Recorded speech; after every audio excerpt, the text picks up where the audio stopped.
Hello and welcome to Infamous, the audio podcast. This is Brandon, or Butalus on Discord. This is Parker, go by One Who Parks on Discord. Hey, this is Nigel, goes by One Who Nigels on Discord. Well, you better change your nickname now. Uh-oh. You have to change it to whatever you say. That's the rule. That's the rule? Oh, jeez. Now you have to do it. Or Brandon will do it for you. For anyone listening at home, unfortunately, Aaron and Jeremy had prior engagements. They are both old. So we are going to continue without them, and Nigel's going to take their place today. I was going to say, you say unfortunately, I say fortunately, because that means we get to spend time with Nigel. It's just unfortunate that they're going to die soon. Oh. Yeah. Oh, wow. That got dark. That got real dark. What do you mean? Do you not know how things work? No, I know how things... First they get old. Brandon, you don't want to know how much I know about how organisms live and die. I know too much. Or maybe I do. No, I don't think you do.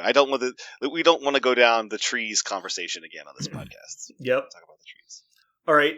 So other announcements, links in the show notes. If anyone wants our sweet new Muson Minis merchandise, contact Nigel directly via One Who Nigels on Discord, even though he spelled it wrong. Yep. Oh, really? You spelled it wrong. Did I spell it like...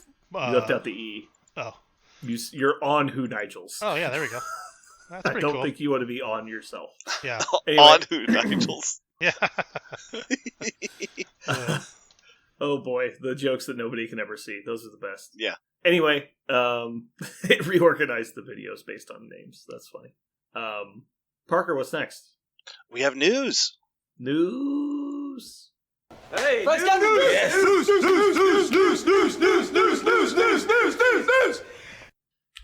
So our news today is, I don't know how surprising the news will be, but I'm interested to see if you'll be surprised. We have affiliation. Oh my god, update. I'm so surprised. The affiliation. Oh wait, list I went has too been early, updated. didn't I? Yeah, you did. You were a little early. That was about a full minute early. So the affiliation list is now updated. So we have on it now Electro, Sandman, Shocker, Vulture, and Gwynnum and Scarlet Spider. To the surprise of nobody, Gwynnum and Scarlet Spider are in Web Warriors. That makes sense. To the surprise of me, Gwynnum and Scarlet Spider are nowhere else. That's it. I'm a little surprised by that. Oh my god, I'm so surprised. You are? Was it better that time? I thought you said. I thought was that you in time. I thought you thought, because you said this out loud when we were discussing Gwynnum. I kind of expected her to be in Spider-Foes. No, I was just pretending to be surprised because you wanted me to be surprised. Oh, thank you. I really appreciate that. You did a really good job. I'm really good at the surprise jokes. Uh-huh. Got him. Fucking God's ass. I feel like we're doing Borat bit right now. We are doing Borat. What were you doing?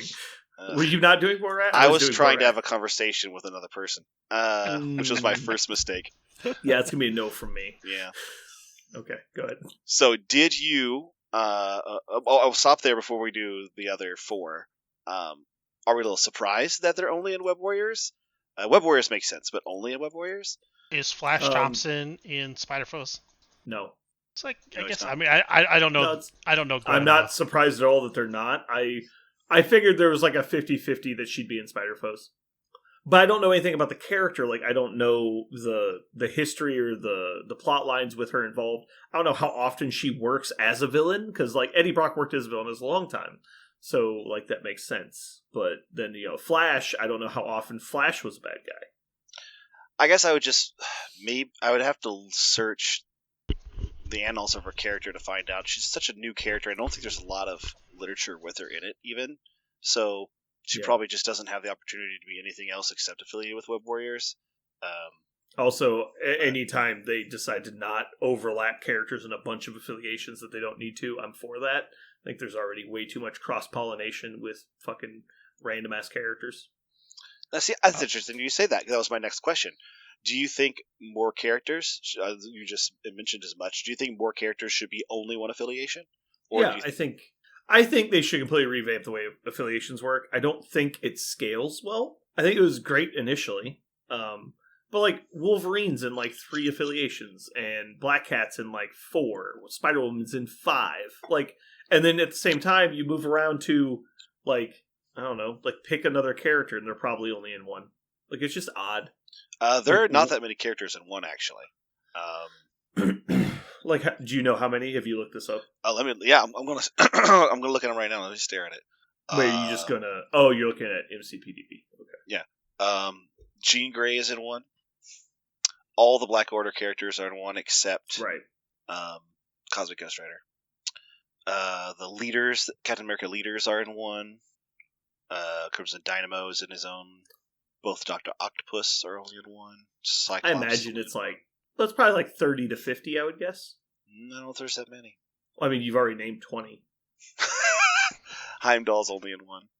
I mean, the Black Order characters alone is like 8, right? It looks like if you count most leaders are only in one.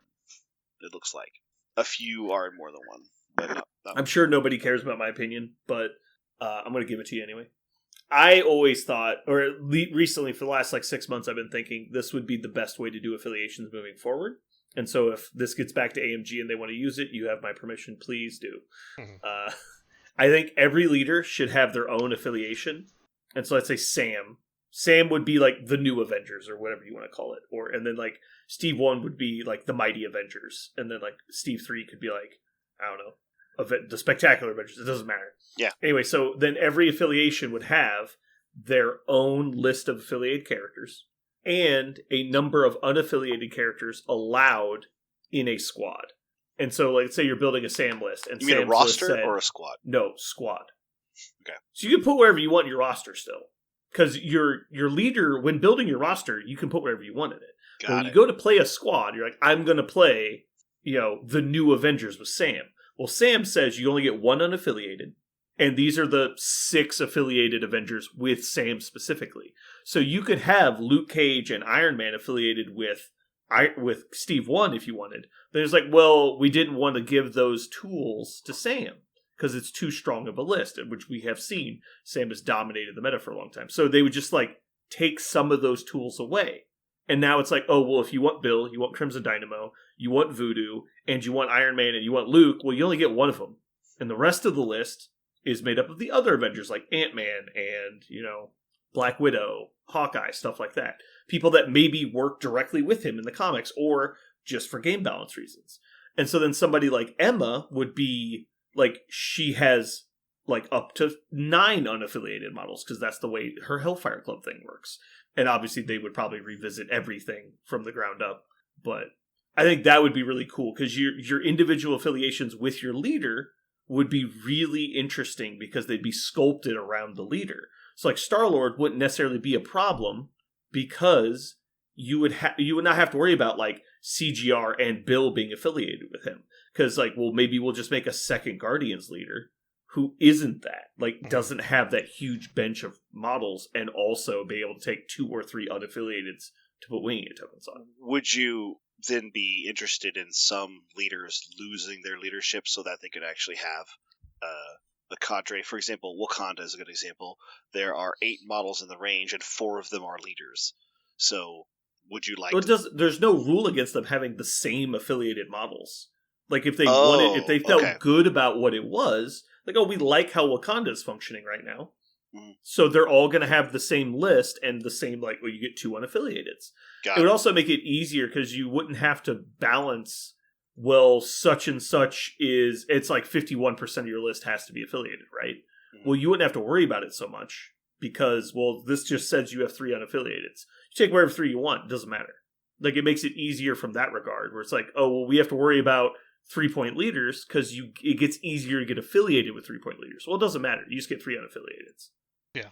And so I think it would just be an interesting way to go about it. It would be much simpler and much more balanceable. And then you could just go online oh, such and such list is this problem because we've got Black Cat, Spider-Woman, Gwen, Miles all in the same list. And then they get to also take Rhino and Toad. You're well, that's too good. It was well, let's just drop it down to 1 unaffiliated. Let's take Black Cat out of Miles' leadership. If you want to play Cat in Webs, you have to play ASM. Mm. And so it's okay, well, that's a little bit different because you're paying a 5-point premium. You got different affiliated models, and it's just a different list. And so you could make one little change like that, and now the Web Warriors landscape is completely different. And all of that is updatable on the website, and you don't have to worry about reprinting cards. Yeah, it's really interesting when you were talking about it's a much easier also future-proofing mechanic where you can, like I was saying, you can go through and change little things whenever you want and rebalance affiliations that way. I really like that take for balance, and if this game is moving towards balance, they're talking about putting in official tournaments. They're looking at the balance of the whole game. The game is extremely wide now. You have to consider all that stuff. I think that's a really elegant solution. The only, however, that's going to show up, of course, is there. A lot of the choices they've made are clearly just. There was a run of comics once that had this character in this affiliation, and that may have been, I can't put my finger on it exactly, but that may have been the only reason why, right? But at the same time, other models are just completely left out, and it seems to be completely arbitrary when they decide to do that, when they don't. When they're leaving models out that were like clearly part of something, and they just left it. Like Doctor Strange isn't an Avenger. Yeah, I guess it's just odd around them a bunch. Like Peter Parker wasn't an Avenger. Yeah, that's weird. That's really weird. There's literally massive time periods where that's one of the ones that really sticks out. Like that makes very little sense. Yeah, and that's just in one affiliation. Like there's a bunch that just kind of don't make sense. But then at the same time, like Deadpool's an Avenger. It's like, I mean, he was, but like that's like versus Spider-Man and Doctor Strange. Like, come on. Yeah. Like it's not even close. Right. Yeah. So that I see your point there. If they just said there's going to be 4 Avengers teams and they didn't say why they're putting them in one way or the other, or like you said, they could let the whichever affiliation they put Luke in, they could also put Iron Fist in, right? That makes some sense, right? They could call the New Avengers because that was his team, and then pick one of the leaders they want for that. So it doesn't matter which one. They could make those kind of choices. They could move the leaderships to the affiliations as opposed to being on the character card as like a functionality thing. That way they could change the leaderships if they wanted to make it more easily adjustable. But I think they'd probably end up leaving them on the cards even if they did something like that. What do you think, Nigel? Am I stupid here? I mean, it's an interesting design space. I don't hate it. It also lets them be flexible because, like, again, there's a lot of like Nightcrawler has had an alternate dimension or multiverse run in X-Force, for example. So you could tailor it where like this cable represents this run that Nightcrawler's available because it's whatever, or vice versa. There's this run has Sabretooth, or this one has Mr. Sinister and Omega Red in it as X-Force models because it was in this comic run. So but they're tailored around. So that way you could have a complete faction or a complete affiliation that's really fluffy, but clearly they've made choices like Omega Red and Sinister are just not in X-Force because they're just like, fuck it. Like, who knows what this would do, so let's just not do it. But they're at the both same time, 100%. You can even go through, if you move the leadership ability to the affiliation list as opposed to being on the character card, it would also allow you to create new affiliations later. It's like, oh, well, remember the run when Deadpool was the leader of the X-Force? Yeah. Let's do that. And they could just drop that as a PDF on their website and give a whole new functionality to an older model. Yeah. And it would allow them to do these, because a lot of like the recent updates we got, there was a bunch of leaders that got buffed or nerfed, and the most of that could have just been done via PDF as opposed to having to print new cards. I just think it's a much better future-proofing plan. But yeah, it obviously has some issues. But I think it'd be way more interesting to build lists as well.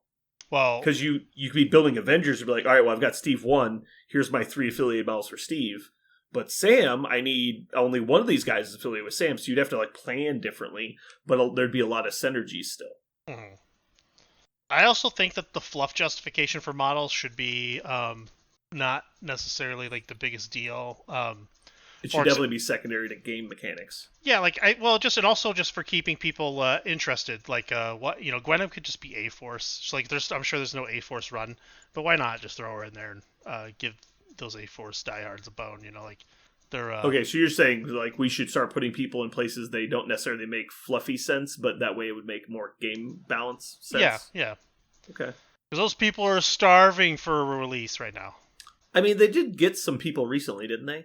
Is Gwenpool A-Force? She's the one they got were from the core set. Oh, okay. So it's New Widow, New Marvel. Mm-hmm. Okay. New Marvel. Gwenpool is also. Okay. Yeah. I thought that. So is Squirrel Girl. Mm-hmm. That's actually. I not remember that bad. they were annoyed because it was like there was like 6 or 7 characters in a row that like made sense to be A-Force weren't, and they were like getting annoyed. It's like, why aren't these models in our affiliation? It definitely felt like they kind of just forgot about them. Not quite as much as Sentinels, where they literally forgot Sentinels were a faction. The other thing that it does is, comics keep coming out. Disney, keeps making Marvel stuff.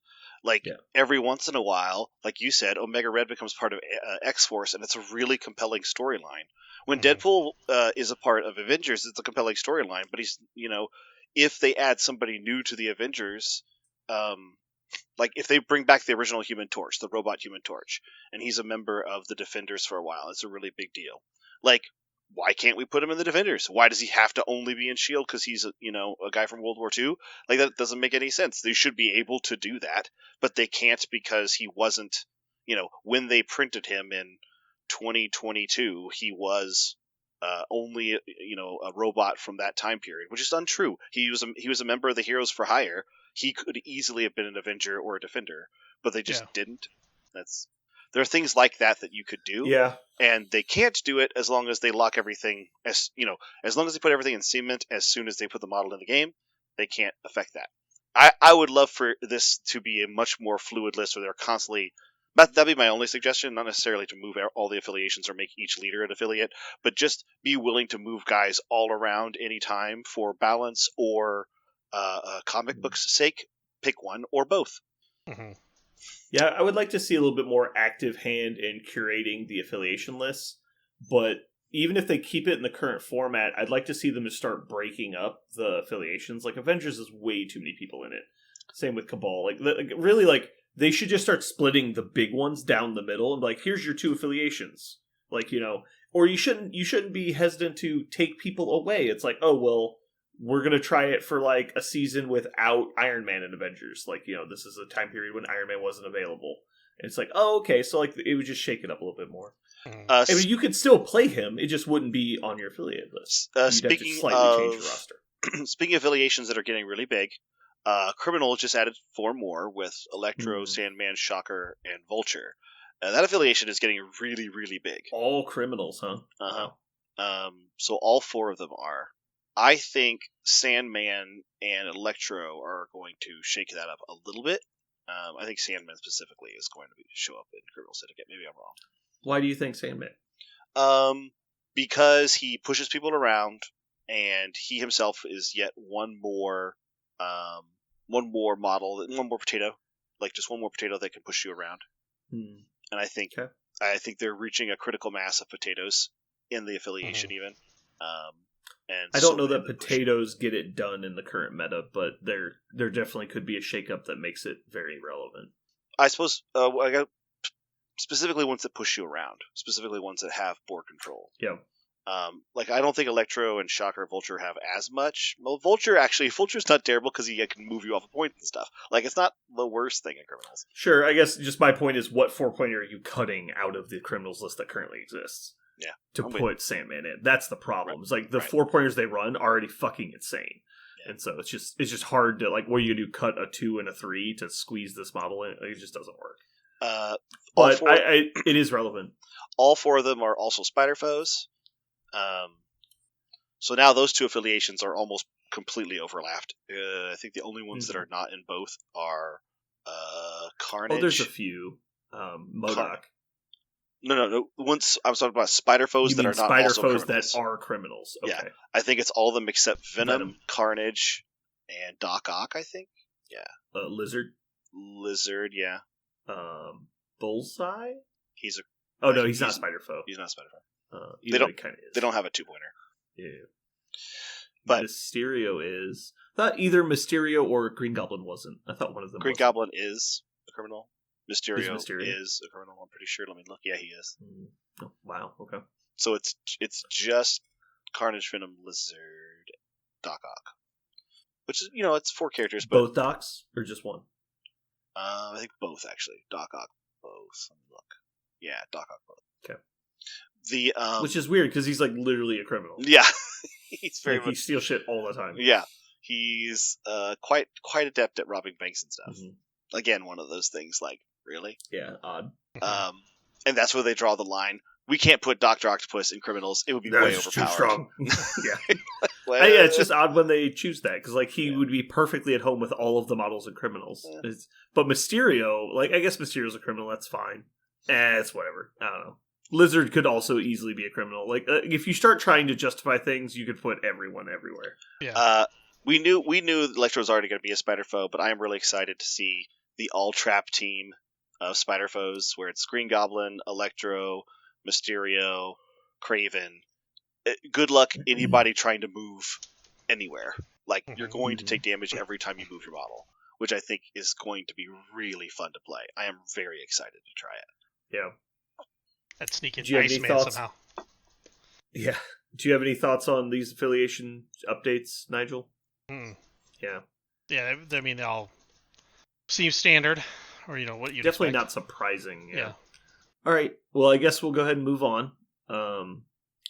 First topic we were going to talk about today is I was just sitting around thinking at the game shop the other day, and something kind of like was rattling around in my head. I was just going to kind of touch on it a bit. I think one of the reasons I've never really been a alternating activation like fan, like I've always preferred games where like I activate all of my models and you activate all of your models. So we each have our clear turns. We get to do all of our stuff, and then our opponent gets to respond. And I was just sitting around thinking that I think the reason it bothers me a bit is because it puts a lot of stress on the importance of every activation you make. And I think some people really like that. But in a high volatility game, it kind of, I don't like it, because all I can usually think about while I'm playing is like, what happens if this fails? So like as an example, let's say I have priority, or my opponent has priority. We're both playing like fairly tall lists, like 4 wide. And so like my opponent takes an activation, their 4-point model, let's say Logan kills one of my guys. All right, so now I'm down to 3 activations.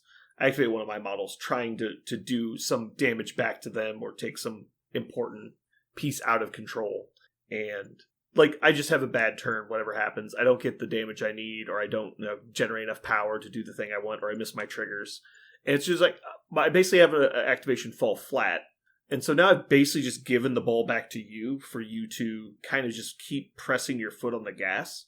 And so because it kind of encourages events like that to happen, it can create really one-sided individual events in a game. They aren't necessarily, because like this game is a lot of safety nets. It's easy to come back in later turns, especially when your opponent has one big turn. Because like in the example I just gave you, I'm probably getting priority the following turn. So I'm going to have an opportunity. But it feels not great when you like basically just watch your opponent take 3 turns in a row and you can't really do anything about it. So I'm wondering what you guys think. Do you still really prefer the alternating activations option? Or did you ever prefer having I'm just going to activate all of my models? I know what you're saying in terms of it being a feels bad, but I still prefer alternating activations. I think that was a big jump up from War Machine. Mm-hmm. In War Machine, and like 40k is the bog standard worst. The version of this where it's like you go with Tau, you blow up all my guys, and then I've got like 30. In War Machine, sometimes that would happen. Sometimes you just have like an attrition turn in War Machine, in which there was literally no response. Like you were just, they've got like 13 models. You still have all 60 of yours. There is nothing they're going to get done other than a 1% caster assassination. So, this is, it gives you the ability to respond in real time and stop the bleeding when you're like, so for situations where you really need to go with prio and have an effective first start and that falls flat, for every time that happens and they get a double activation, there'll be another time where it's like Malekith comes in, absolutely blasts somebody, but you get to then respond before they do more damage with like MODOK or whatever. So I think it evens out in the long run. Parker? I think that I love alternate activation games. I think because one of the things I really didn't like about the feels of something like War Machine, and War Machine at least had the huge safety in it of like defined threat ranges, and they let you measure threat ranges before they let you measure exactly. You could get better at threat ranges, and you could guess if your opponent could attack you or not. And unlike 40k, where you're like you're saying, like I put my guy on the very edge of my board. He can shoot to the opposite corner of this board. Yeah, You know, I could shoot literally. I don't think anyone's trying to defend 40k But- Alpha Strike, But either of those scenarios, both of them give you the ability to set up a game for half an hour or more, to play your first turn, maybe your first 2 turns if you're measuring distance as well, and maybe a 30 minutes more or so, and then for the situation Nigel just laid out, that your opponent has an amazing turn, you never even had your car, and so you spent an hour never really getting to interact with the game state other than to position and watch your opponent position, and then your opponent maybe they outpositioned you, or they were willing to blink first and try an aggressive play and they were rewarded for it. But that thing happened in War Machine where I just got to show up to watch somebody else set up their army and kill all my stuff. And in MCP, one of the baseline safeties to that is I will get to activate my model. We've already talked about how there are ways that you can manipulate that system, but for the most part, I'll get to activate my model. And most of the ways that AMG has ever intervened is specifically to preserve that, right? Models like Cosmic Ghost Rider that could make that not happen, even on like turn 1, you never get to even activate your model. They said, we're going to have to do something about that. Banning Follow Me. Yeah, Follow Me is a good example. So, like, they've specifically tried to make sure that you get to activate your model. What? I can stop there. Go ahead. I do think, to touch on that too, is usually for me one of the first flashpoints of negative play experience for me personally are the cards that skirt activation order. I can't stand, and you guys would disagree with me, that's fine. I can't stand Midnight Siege. I can't stand Spirit of Wakanda or Wakanda Forever. I hate those cards. I kind of low-key hate Deadly Duos. The cards that give you like huge action economy, where burst of tempo, functionally 2 Spirit or sometimes 3 activations worth of garbage. It's so frustrating. I think those cards, those are the first ones that like. And Follow Me, I hated Follow. I'm glad it's banned. But that card was so toxic. For that, and because it defies that's just the baseline. Yeah, it breaks thing. the dynamic of we each get 2 actions. Yeah. No, it totally makes sense. Yeah. I hate what is it called? Why am I drawing a blank? You said the wrong name earlier, but it's Siege of Midnight, isn't it? Siege of Darkness. Siege of Darkness. Yeah, I think you said Siege of Midnight. Yeah. I did. Siege of Darkness and Wakanda Forever, Spirit of Wakanda, Drop Off, Follow Me. All those cards are really, really silly. And like back in the heyday when we had Follow Me and Husband Wife Duo in Black Order, it was like, I'm just gonna activate like 4 models, and then my last model to activate later in the turn is gonna be Thanos. I'm like, literally go fuck yourself. Like this, we're not even playing the same game. You're just trying to win the game off of a stupid loophole in the rules. I definitely had Brandon Morris use All According to Plan into a Follow Me. That was and you just want to fucking punch him, right? He's like, I'm not even playing this game. It is what it is, but it's like very frustrating when they last activate, steal Prio, and then go twice. You're just like, cool game. It's like go twice. And it's go like my second activation is Black Hat. She's gonna stagger 2 of your models. You're like, literally fuck you. It's like you just fucking stole half my turn. Yeah. Anyway, So they've done a really good job of making that happen less. So I guess what I'm saying is I don't know if there'll ever be a game that has a rule set that never ever lets your models not contribute like you'd like to. But there is one thing about the War Machine thing that I think you're alluding to, or you said, I'm not positive, that you could say, I need that model to X, move off the point or die, be removed, whatever it is, and you could just say all of my army is going to point at that, and I have all the resources right now. I don't have to wait for a bunch of circumstances to come together.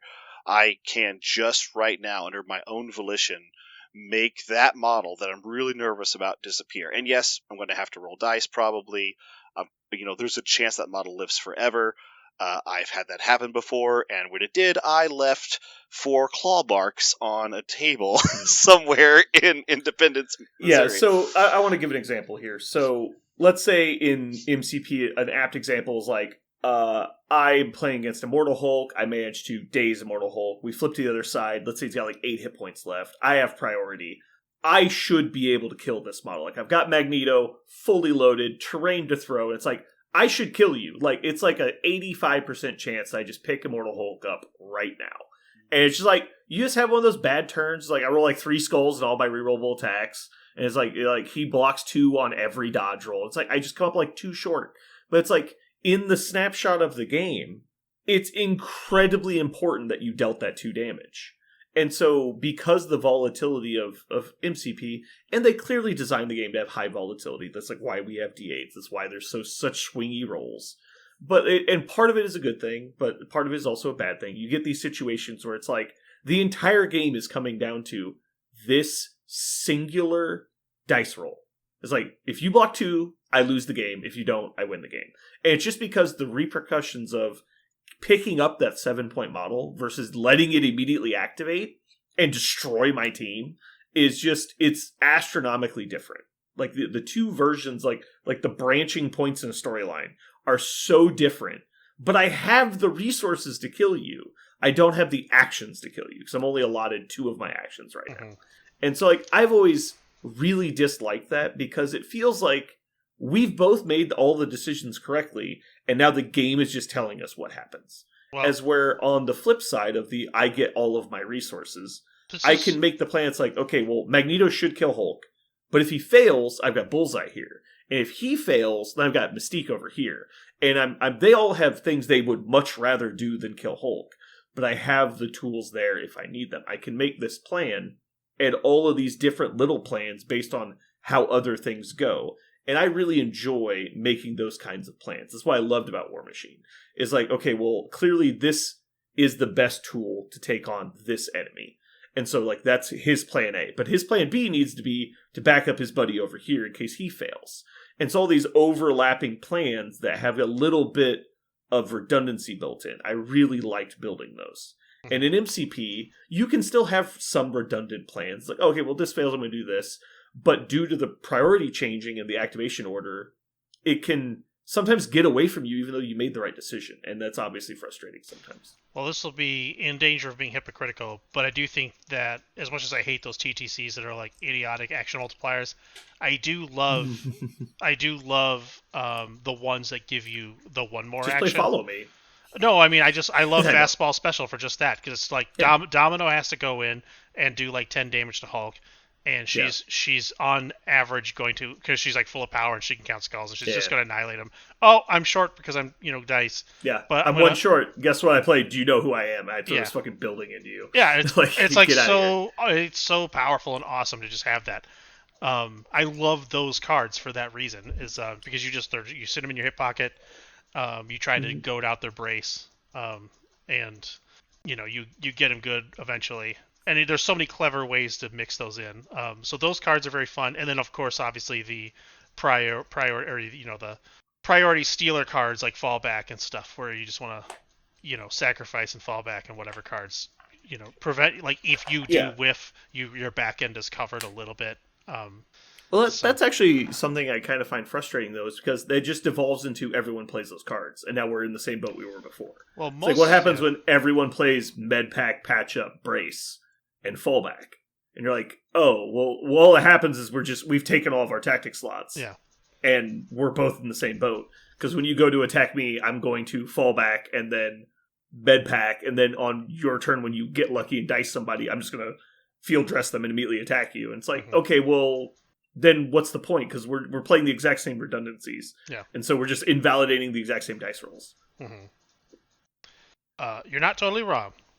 That's honestly one of the most clever things they ever did, was restrict all the cards. Yeah. Because it really opened up the breadth of the game. Well, I think that, in the interest of keeping the conversation about, how do you deal with that feeling of, I want to be able to finish this activation with agency, right? I want to be able to control what I'm doing this turn. That's a really good. Some of those cards you guys are talking about are really good options. Just look for those tactics cards, and I don't think those are really highly played. I don't think anybody reaches for Happy Birthday Runt, right? But Mhm. that's one of those cards that if you're playing Sabretooth, or if you're excited to have more of those cards, you can put those cards in your list and say, okay, at any time, regardless of whose activation it is, I can play this tactics card to give me more opportunities to put this model down, which is kind of like your people redundancy definitely bit. play the good ones, right? Like, obviously, Happy Birthday Run's low on the list, but like people play Do You Know Who I Am? They play Fastball Special. They play, Sibling Rivalry when they play those models. Right. Like, what I'm saying is, if that was something you valued, if redundancy was something you valued, you could just play those models on purpose. Sure, I mean, you can play cards that can give you extra instances of damage. I play Cruelty in almost every criminal list I play because I want that redundancy. Mm-hmm. It's like, oh, I left X on 1. I need you to die now, and so I'm going to play that. Or like, I play Scuttlebutt on me all the time because I want that redundancy. I want to not have the moment when I leave you on 1 and then see the branching possibilities of what could have been because I rolled 1 lower damage than I needed to. And so I always put that stuff in when I can. But I don't think many people do. That's the point I'm that's a good point. I agree with you. I think more people should, because it's just like Brace. Like Aaron's philosophy on Brace is, I will not play Brace unless it saves me an activation. If I'm in a spot where I can guaranteed make my model live, I will play it. But if I can't, it's not getting played. I'll eat all the size 4s you want. I'm like, well, that's an interesting way to look at it. And clearly, like, there's more nuance to it than that for most people. But if that's the way you want to play it, I don't think it's wrong. Yeah, I was playing somebody just at the tournament the other day he was staring at Xavier's Dream, going, "Do I Xavier Dream for 1?" And I'm sitting there going, "Please don't do it! Please don't do it!" If Logan lives, you do. Exactly, but that's the thing is, I was just like, if he does that, this turn is so terrible. Because that was my last action, right? That was my last opportunity to knock this model down. I need this model to go down right now. If he does this, it feels terrible. Yeah, if he plays Xavier's Dream for 1, which feels quote unquote like a waste, but if he does that, it saves him this turn. That's the reason why I think X-Men is really good right now. I've said this. Everyone says it's dumb until you're about to get your Logan days. I'm on the record for saying that X-Men right now is super dumb because they have 3 tactics cards that'll just do exactly what we're talking about, which is, oh, you counted on your model falling down? No. I mean, we could talk all day about how some factions get all the tools and other factions don't, but that's not exactly the topic we want to have. No, but I guess what we're talking about right now, which is the opposite side of that coin, right? So we've talked about how you can put some team tactics cards that aren't really popular right now, which are specifically ones that guarantee the model falls down in that key moment. They are redundancy cards, but they're also, anti-efficiency cards that stop they're your redundancy on defense. Yeah.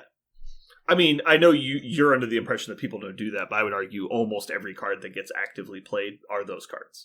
I think it's the defensive mission objective and eyes are both those things. But Brace is obviously eyes? that.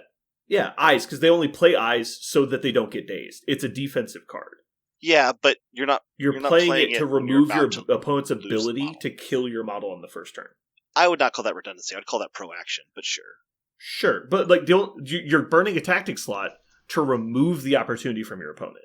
And so it's like fallback. It is, you're right, it is proactive, but it is increased redundancy because I could just get it with Toad. Yeah. But Toad might die, so I'll get it with Bill instead with Eyes. And so I'm having so much redundancy, I'm not even giving you the opportunity. I'm with you. And then it's like having Odin's Blessing or Exceptional. It's like, I'm just going to say you can't kill me. I'm just going to do it. And then Xavier's Dream, Brace, Fallback, Sacrifice. Literally, like, most of the meta are these cards. So, I think it's funny then. Everyone agrees the defensive versions are really strong. I think it's... Why do you think it is that nobody reaches for the offensive versions? It's just that the defensive ones are better. You think they're better? It's exclusively why. Like, Brace is so much better than Heave-Ho that it's not even in the conversation. Well, they're just always more applicable. Like, you know, you'll never have defensive cards and not use them, but you will have... I mean, it's really AMG. Like, they don't write good offensive cards, and when they do, they get banned. Like, we saw a Blind Obsession get banned. Like, the only good offensive card that hasn't been banned is Smash, and has a huge restriction on it that's size required.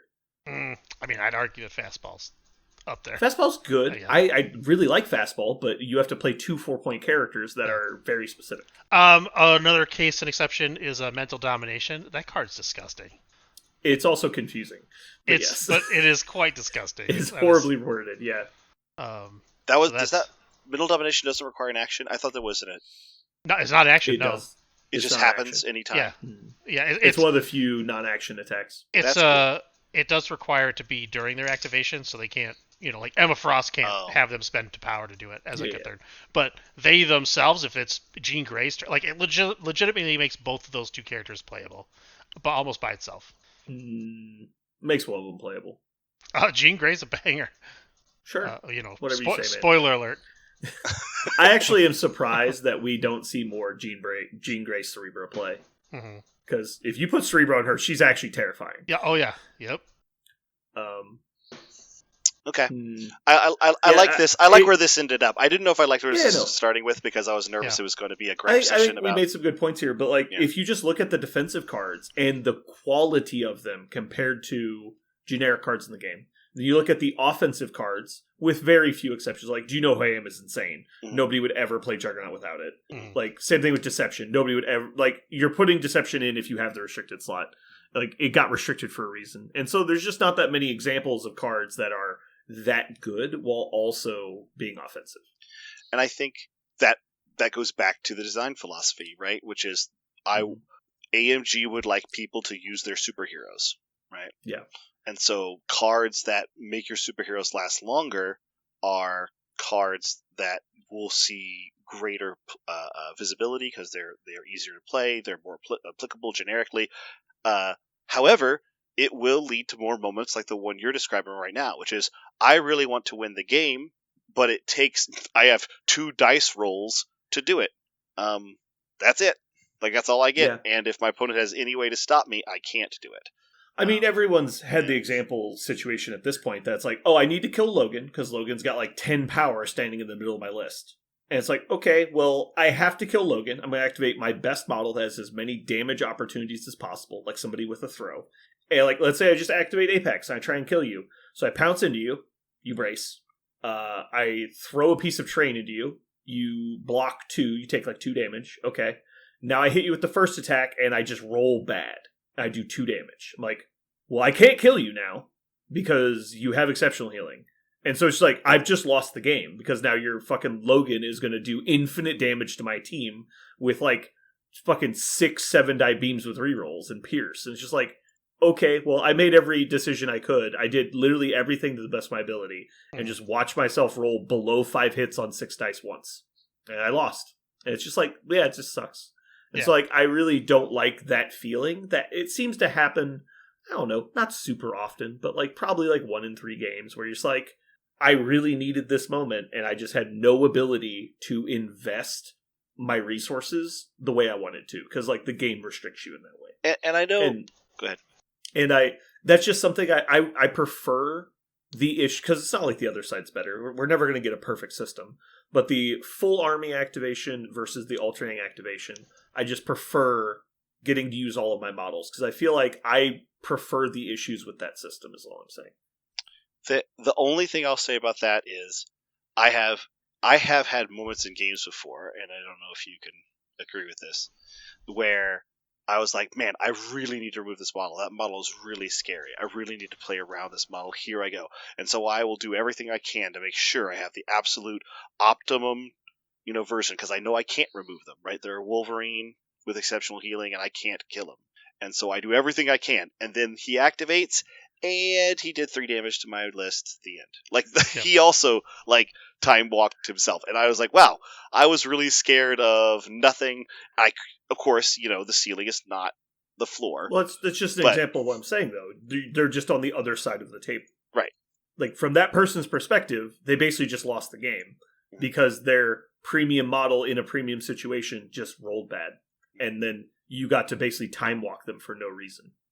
I want to touch on that, too, is that this whole, having the Logan, like, MCP doesn't owe the Logan player or the Thanos or the CGR player anything. Like, I've definitely had players go with CGR. They do the big spender, with winging it tokens, and they do 3 damage on their spender.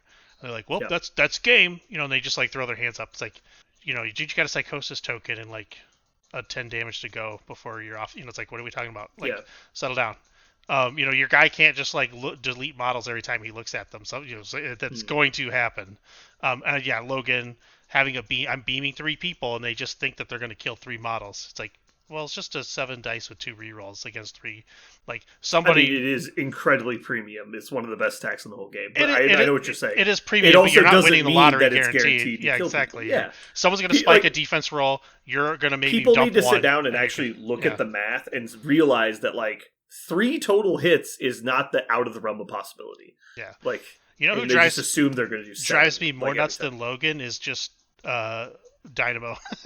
Dynamo's beam, because it's like the same, because like again, if Logan's doing 3 attacks and he's gonna like spike one guy, another guy's gonna spike his block, and then he's gonna have like an average block, and so like the result actually, it's like really exciting. It's like, this is the most premium thing that I could be doing, and you're just imagining like oil. You struck oil in Texas and it's just blasting this giant geyser of like value.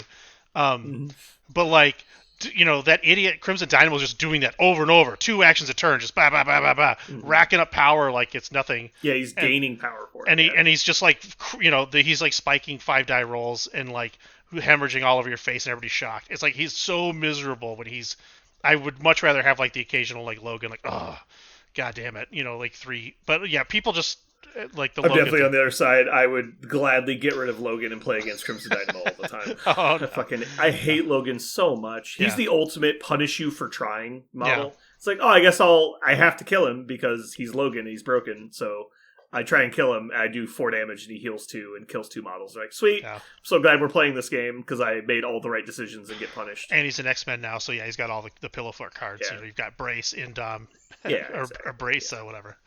Fallback, sack, fucking exceptional healing, Xavier's dream, like to be my X-Men out to get some air. Like, there are endless possibilities of how to keep him alive. It's so dumb. Yep. But yeah.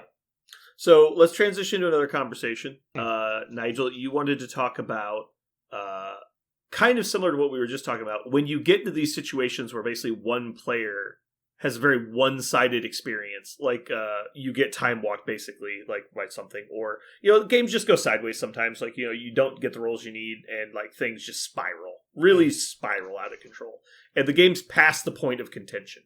And you want to talk about these situations. Sometimes this can happen so quick, like turn 2, but then the crisis is slow, so you still have to play like 4 turns. So the game's over by turn 2, but you have to kind of go through the motions for 2 turns so as it resolves. Because you're playing on like Montesi demons or something, so it's just not a very fast crises, and you're gonna be contesting with your as your models are being tabled. But on our last cast, I talked about my Lunch Meat Classic game, and I didn't mean it as a call out, but I just mentioned by name the guy Ben Rightmad, and he's a total sweetheart player, an absolutely awesome human being, and I super enjoyed the game. But I was playing Sentinels in a Brotherhood, and that game went and it was Demons Montesi, which is about the worst crisis combination for Sentinels humanly possible. And it was probably the worst affiliation, honestly, as I could have, because it's like, it was Apex, Ultron, it was like Apex, Ultron 2. We played 19 points. I'm trying to make sure this math, it was Apex, Ultron 2, Rogue, and Magneto. Does that work? Is that 19? I don't think we're worried about the specifics. Keep going. But yeah. Anyways, and he just was dumpstering me. It was awful. I played Sentinels, and then I also tried to get cute and not play iHulk or something. I also then decided to smoke the whole pack of the Sentinel experience, and I just didn't even play like a smart list on the thing. It was just so stupid on every level. It's like, I'm already gonna get dumpstered, might as well just have fun, and so you just throw down robots. I didn't honestly even like really know the matchup. I wasn't prepared for like the thinking about Brotherhood, and I definitely wasn't thinking about like Ultron 2 and Brotherhood and like whatever. So but the game was out of hand immediately. Like it was like Rogue double moves. He Asteroid M's. I think he dazes Prime and a Sentinel on like 1 or something, and then he basically kills the Sentinel. I actually moved Heaven and Earth to not lose the Sentinel. I actually had some good plays with the last minute save, patch up, sacrifice, all those cards. I basically on my turn 2, I got to stop the bleeding a little bit by playing literally like almost all my TTCs. And then, but Magneto was like just in my grill, and I wasn't able to do anything. And Rogue was in my grill. and and again, I was divorced immediately from the result of this game having any stakes, and so emotionally, I'm in a great spot, right? Like when it happens, sometimes it's like ripping the Band-Aid off so hard that it can't even. There's no stakes. You're already like, let's have fun and like drink beer, but then, um, as you're resolving it, like bad things continue to just keep like every dice roll stupid, and then he's in a socially awkward spot where he's trying to kind of manage my emotions a bit, and so he's socially like, oh man, your dice are like every time I have bad dice, he's apologizing for how bad my dice are, and then he's apologizing for how good his dice are. Then every time I do anything innocuous, like it was just like a lot of conversational points. So it was like it was kind of keeping the social stuff focused on how awful the game was going, but it was it was like a nervous energy thing. Like I think he was just like, we were basically witnessing a war crime, and he was trying to like, his intentions were good. But I was like, this is actually just calling. I would rather like, let's talk about a movie, and then we can kind of resolve the dice. You just say what we're doing, and then talk about whatever, politics or whatever. We can literally talk about anything. But I was thinking of the social contract stuff and then I set it out, but it came off. I think his friends, they're all on the Game Store Guardians, and they thought it was hilarious because that was the idea. I thought I was telling the anecdote from like a point of like humor, because I've been there. Like definitely, I've 100% been there in Warhammer Fantasy, where I'm like trouncing them with like orcs, and you have to play for like another hour and a half as they're just like lose, like they're just, it's just a grindy game where it's like it's just ponderous, so we can't just like wrap it up because like there's all this intricate movement we have to do to make sure things line up. It's not even that, it's all of our guys are pushed into the middle, and I just can't kill his characters, right? I'm winning the game, all of his guys are dead, but characters are designed to not die, and it takes forever to get rid of it, and you have to just like resolve like 10 combats, and it's like miserable slog. But the whole time, I'm like socially trying to keep them, I would be, and I know that I've had people actually complain to me about me doing that, is like, because I get excited like, oh yeah, your hero killed my hero, look at that, and I'm like trying to like got him or whatever, and I'm trying to like just be disarming because I feel so horrible about the way this game's going, and I know they're not having any fun, but then again it comes off as whatever, patronizing, yeah, there we go. So, and I don't mean to do it, but it just is one of those defense mechanisms that I do. Yeah, I definitely think there's a lot of people that do that. Like, I can remember a game this last Warfare weekend. I played a game against Tim Simpson, friend of the show. He just came out to our qualifier. Oh, please tell me you patronize the shit out of him. Oh my god, dude. I have never got... Like, I feel like I roll pretty bad in most games, but I have those miracle games where it all comes back at once. Yeah. And I felt so awful. I was playing Cabal Pile leaderless, and so it was like 17 points. I had MODOK, Red Skull 2, Ulik, and Bob. Mm-hmm. And so no leader, just running at him, right? Bob advanced R&Ds of power to Ulik, and then double moves to stand on a secure. And then he goes and just moves to the middle. I'm like, all right, MODOK double moves to stand on a point and stands there, doesn't do anything. Then he moves up Toad, picks up a second extract. Yeah. Ulik goes, Crushing Leap, one-shots Enchantress without spending power. Just does 6 to the dome on a 6-die attack. I'm like, okay, I guess we'll Crushing Leap again. Move over, one-shot Toad. I'm just like, and I was like, I guess I throw this size 4 truck into Thor. Block 0, takes 5. It's like, what the fuck? I was like, from that moment on, I was like, I didn't do anything but apologize for the rest of the game. Yeah. And Tim's an amazing opponent. He doesn't even blink once. Like, he's just taking it in stride. Mm-hmm. I'm just like, I feel so fucking terrible that this is happening to you. Because we were playing a funsies game. It wasn't even a tournament. It was like, we drove to St. Louis. I'm going to play Tim.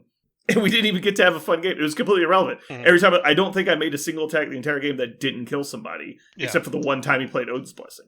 It was just like, oh my god, I feel terrible. But like, and so the game is ruined because I do nothing but apologize the whole time. The other thing that I do, so yeah, I just wanted to apologize to Ben. I'm just going to go on the apology tour. I'll do this again on my cast too. Yeah. But then also call attention to a behavior that I'll do too is when I'm winning, or when I'm winning in a game that there is stakes. I don't like think in a tournament there are stakes, like at an MCP. MCP, I'm kind of broken of it. And it might happen. Like if I get like if I go like 3-0 at second wind and I'm starting to get like these are like the pressure rounds, then maybe this will happen. But that's definitely happened in 40K and in War Machine, where if I'm playing really good and I'm like deep into the tournament, and I am invested, I'll get really. I remember I had an opponent and he basically said he called me a white knuckle dice roller, and basically he said I was like uninteractive, and I was basically like Oh yeah. sweating it out and being very serious or workmanlike, like Yeah, where focused. you're not being social at all because you're focusing. Yeah, and my hands are Yeah, shaking and stuff, and I'm just really like that's the really, thing you is just like have low blood sugar because you've been like fucking playing games for 10 hours. yeah, I have like low blood sugar, but then I'll be playing a game with stakes and my hands will start shaking. So I just get really like intense. And I'm not argumentative or anything. And I'm like I'm not a good sport. I'm reacting to things, but I'm also like, I just got to finish this game. That's like usually my biggest like scare point is like I'm playing ahead and I have to somehow finish the game. And that makes me more nervous than like anything. I think I'd rather land a plane, um, than You say that until you're in the plane. I was going to say I have landed. I have attempted to land a plane before. That shit is bananas. I played Top Gun. It's literally impossible. If you're in a plane, you're dead. Yeah. I know Aaron is just like cold blooded, and apparently he lands planes like people do dishes. But I don't think I've ever been so scared. I've never been so scared in my entire life. I don't remember ever locking up in fear before, but I will remember the moment that I tried to land an airplane. So you. I feel you, I guess, is what I'm saying. Yeah. I hear the most tension. scared I've ever been in my entire life when I thought I was falling to my death. I literally thought I was falling and dying. Yeah. I panicked.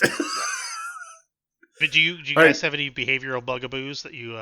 So I think I've experienced it from both sides a lot, where you remember the times that you've been in those spots and it has upset you that you're just getting railroaded by like RNG/game mechanics, and it's not really anything you're doing or that your opponent's doing. Like, you're both trying to play a good game, and obviously you're going to make some mistakes, but it's just like randomly fortune has decided to just railroad you for some reason. And so just like one thing goes bad, it just snowballs into an unstoppable avalanche, and you're just like just taking it. There's nothing you can do about it. And like that's a frustrating situation, and depending on your mental state, obviously you'll be affected by it in different ways. I think, and so go ahead. Oh, I thought you were go ahead. So you'll have times where you take it well, and you have times you don't take it well. And when you like, depending on how your opponent reacts to you in those situations, it can be good or bad for both people. And so, like, if you know you're like in a really bad state, and then like some things your opponent might do will just like when they start overly apologizing, you're like, stop telling me about it. You're making it worse. And like, so you can have that reaction. Or it's like sometimes you'll be playing and you'll be in a bad mental state and they won't respond to it. And so like they just pretend like it's happening normally. And so you're like, that now this guy's not even acknowledging that I'm getting screwed over. And so like it can definitely I can see both ways, like upsetting the defending player. But I mean, also sometimes, like you said, and like I've done and Tim's done, like sometimes you just take it in stride. It's not a big deal. Like, it's whatever. Like, it happens. It just depends on your mental state when it occurs. And so I'll let Parker respond, but I have a story about Parker. Go ahead. I was actually going to say that's one of the hardest parts is you don't know when you walk up to a random table, like, or at a tournament where you meet lots of people, you don't know where their boundaries are, like whether what their preferences are. Like, I know some people that are stone-faced the whole time. Like, that's the persona they put on whenever they're across the table from you. And whenever you want to tell a joke or you want to make light or you want to acknowledge that something really, miraculously good or bad for you has happened, they don't say anything. And that's their persona. And that can come off as cold or abrasive. And that's nothing that they're trying to do. And people who apologize or like overly apologetic, that can come off as, undermining of, the integrity of the game or the quality of play or just annoying because they're stopping the game to acknowledge the luck so much. And it's hard to know, their motivations for that or what they love or what they feel like they want when they're playing. There's only one thing I can say mea culpa for that I have never been able to. Sorry, when I used to do it, I used to do it so much more than I do now. I just did it for the first time in 3 dozen games just at this last tournament. And as soon as I did, I was like, I had my chip for so long and I lost it, which is announcing who's going to win the game or lose the game on like round 2. I used to be really mad We about call doing that that. pulling a Kenny.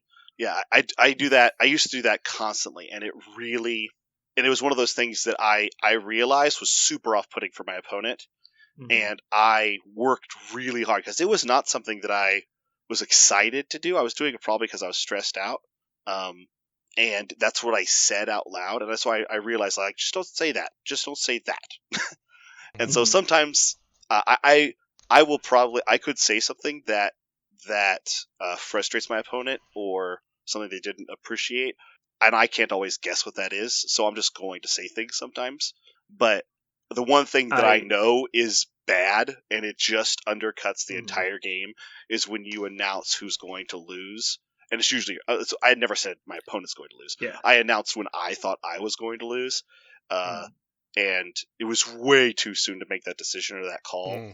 Yeah, especially in this game where things can turn on a hat. Like, right. It's instantaneous reversal based on stuff we've already talked about. Yeah, but that's the one thing that I've had to improve on myself. I just wanted to say that. Yeah. Well, two things. There are things First like of all, I didn't realize you were trying to stop that, and now that I think about it, I haven't heard you say that in quite a while. So there you go. Secondly, also, I think a lot of people do that and maybe not even realize it. And I think the most common form it takes is, oh, well, this game's over.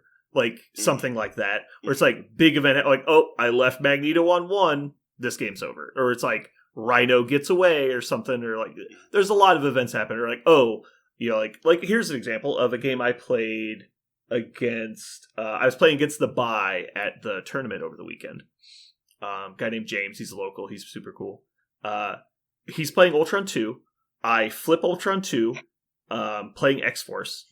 I immediately activate Psylocke. He's on his backside. I think he's got 5 or 6 power on him. And he doesn't realize that I'm in a spot where I can actually kill Ultron. And so Psylocke attacks him, does the spender, applies stun before damage, does like 6 damage, or I roll 6 hits, does like 4 to him. And so now I'm doing the builder, and the builder removes power from him with wilds. It's like, so if I do 2 damage and get a wild, he's just dead because he doesn't have 8 power. And it's it would be an unbelievable swing, right? Roll the attack, do the 2 damage, miss the wilds, use the leadership, don't get the wild I need. Ultron flips, game changes completely, right? Like, so that's such a huge turning point. I had 2 opportunities basically to kill Ultron. I could have either just done 6 damage with the spender or stole 1 power with the builder, and that would have killed him. And so it's like that's just such a turning point. And like, we were having a pretty fun casual game, and so it wasn't a big deal. But I could definitely see in that moment, a lot of people go, oh, well, this game's over. Like, that's the deciding point. And even though it kind of was, and it is a big moment, you're right. Like, it's always too early to call it in Marvel. You never know when someone's just going to have an apocalyptically bad turn, and it's just going to swing back the other way. And so that's an interesting point. Back on the topic of, like how to respond to those, like railroad type situations where one person's just down on luck, can't get anything to go right. Some people who will remain nameless briefly, do this thing where they tend to be overly apologetic, but in an obviously insincere way. And so it's probably just that I know you so well, Parker, but he'll go, oh man, I'm real sorry about that. That's really unfortunate. Anyway, I got 5 on 4 again. And it's like that's like basically what he says. I'm like, oh, that's fucking great, Parker. I'm so glad you got 5 on 4. Like, you specifically, it really drives bothers me nuts. It really drives you nuts. I don't think, and I don't know if you've, like you said, you've noticed I haven't announced games early. I try not to say that anymore. One thing that I do, and I don't think I can stop doing, and I've decided to just go ahead and let it happen, is I basically leave it the other way. It's like, if I'm going to respond to my great dice, I'm just going to be excited. I usually say for the character, because I love it when Deadpool shoots somebody in the head. So sometimes I'll go like, wow, Deadpool kills 4, Deadpool shoots her in the head. Like, I'll say something like that. Because I do love my characters. I do love my characters. And so I want when the characters succeed, I like to blame them. That's kind of the tactic I've taken. And that might bother some people. It might. So That's going to bother some people. yeah. Well, But I mean, I get I- excited sometimes when the miraculous things happen. I get excited and I kind of want to narrate it. And Yeah, I mean, sometimes it's fun. It's really what we're talking about specifically, I think, is when it's been like a long run. Like, obviously, if you're like, oh, like, Cable doesn't attack, 7 hits on 5, like, oh god, Cable's crazy. Like in a one-off situation, I think that's probably fine.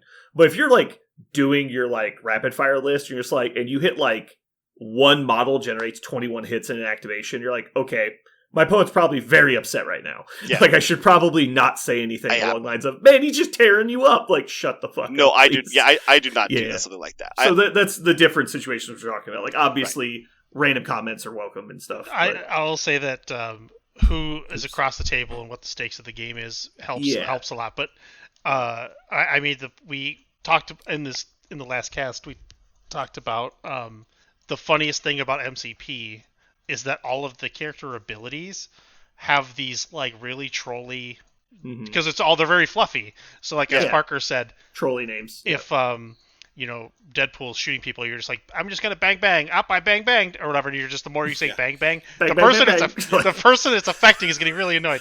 The ones that's really funny for me, the two are the funniest is Domino, because you're just like, well, things just kind of go my way, tee-hee, as you're like blocking 5 Parker says that shit all the time. and then you're just saying it over and over and over again. And then also the blobs, nothing moves the blob or whatever.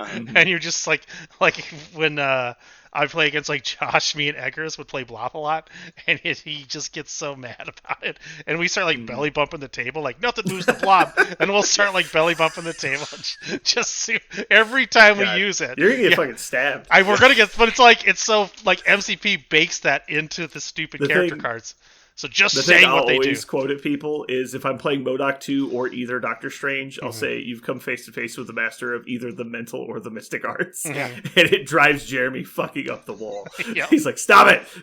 And that's acknowledging the first part of his statement, which is if you know the person you know who you're playing against. It's obviously a whole different situation. Back on topic. Yeah, go ahead. I was going to say that I think my favorite game in recent memory was at Adepticon, and it was my fourth round of timelines, and it's because we were both doing that the entire time, and it was a pretty competitive moment. Like they were both like in contention to go to day 2, but we're both just like, it's just like, what is the move called? It's just like, it's called a sky uppercut or something. It's like, yeah, sky uppercut me. Like we were both having a really good time embracing the dice we were both getting, and that. But that was, and I think one of the reasons why we both appreciated the game is both of us have clearly. We just two people from different parts of the continent, just enjoying that part of table talk together. And I'm sure I could not have done that to all of my opponents that day. I'm sure no one, he was the one that was going to appreciate that, and so that's why we had so much fun. And I think that's why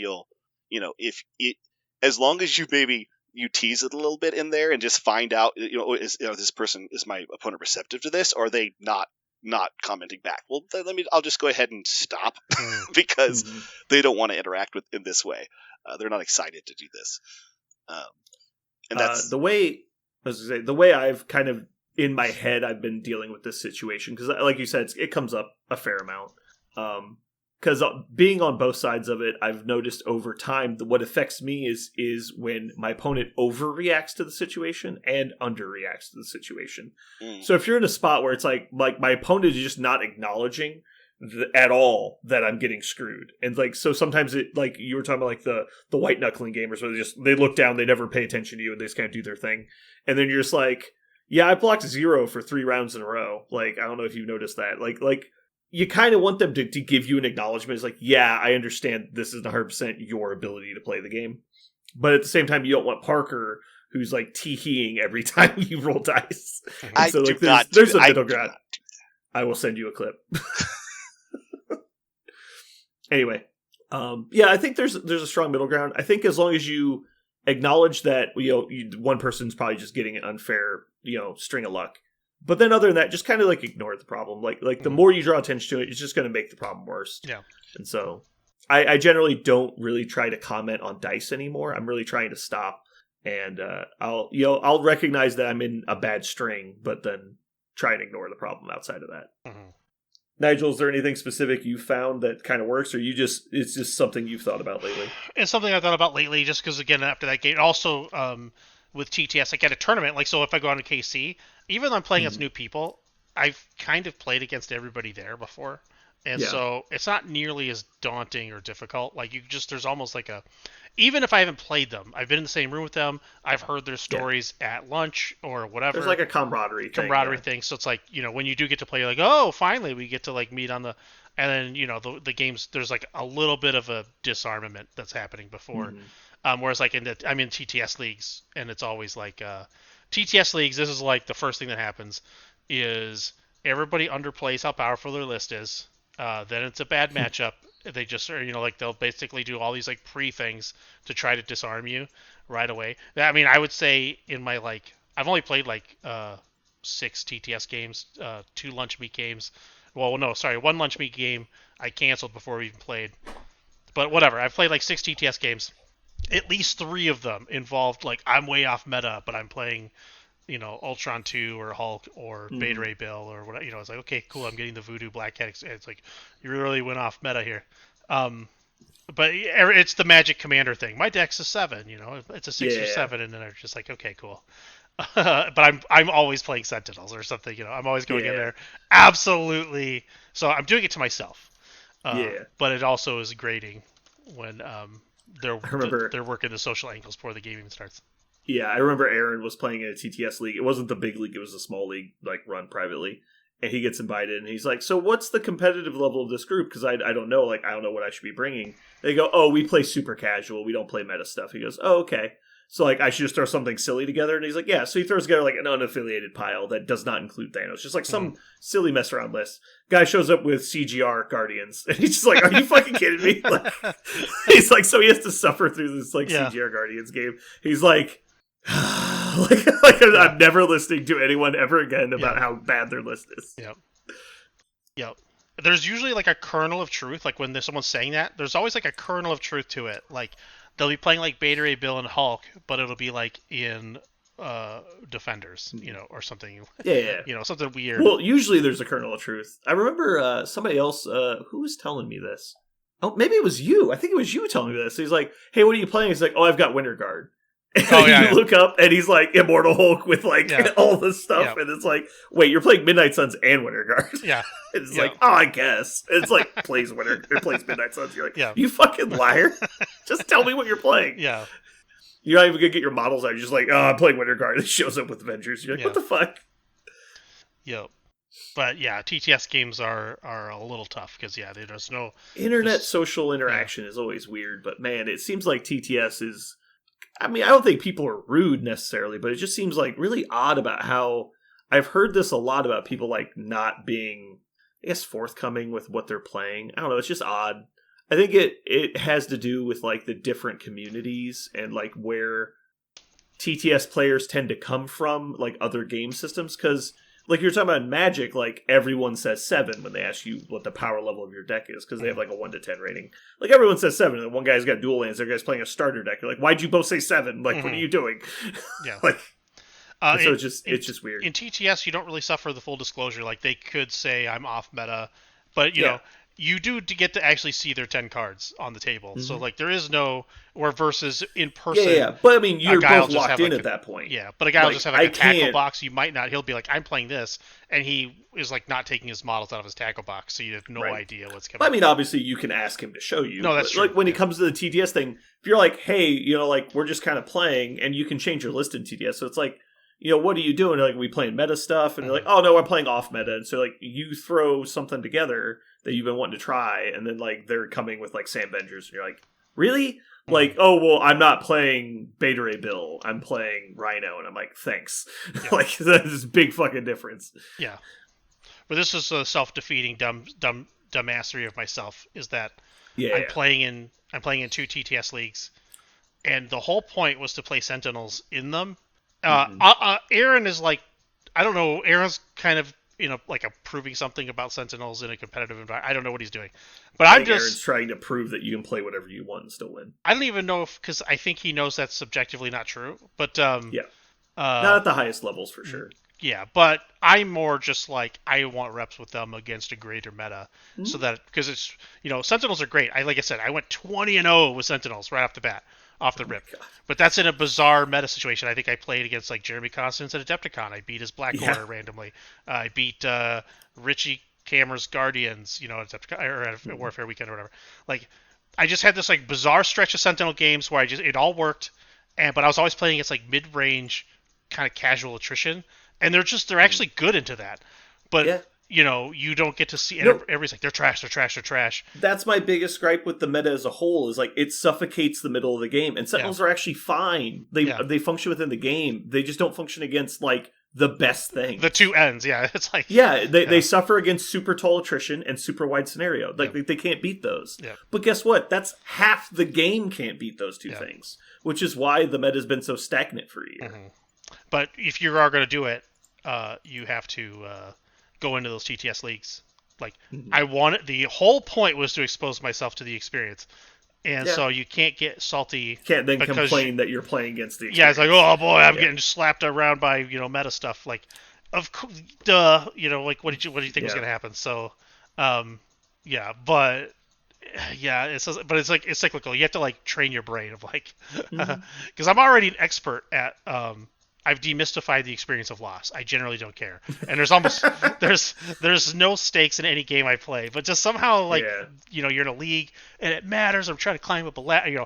Your brain gets infected with like the dumbest side stuff. It's like. Yeah, I mean, for me, I always try pretty much my hardest to win a game, but I don't care that I win it. Yeah.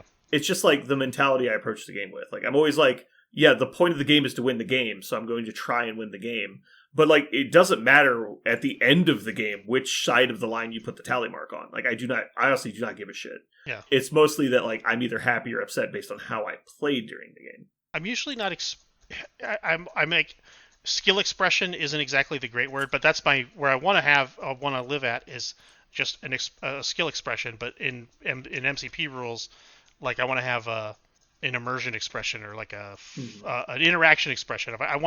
I have an engine. It does kind of a bunch of series of things, and when it clicks, it all like comes together. Like the A team, and does a really cool, fun thing. Yeah. And I like seeing that pay off. Which is uncommon. But when it works, it's like super rewarding. But that's sort of like really what floats my boat. Which in Sentinels, I've had the most fun. Like, if you like to, my most fun Wolverine games were in Sentinels. And just because of, like, there's just a bunch of, like, nonsensical interactions that happen when you take, like, Lockjaw and Wolverine and Sentinels and the fun things that get turned on with those models specifically. But yeah, if you ever... We weren't going to talk about Wolverine, but that's the faction. Let's just transition. Yeah. You ready? Yeah, let's do it. All right. Wrapping up this week's episode, we have our best segment, Do I Have Donkey Brains?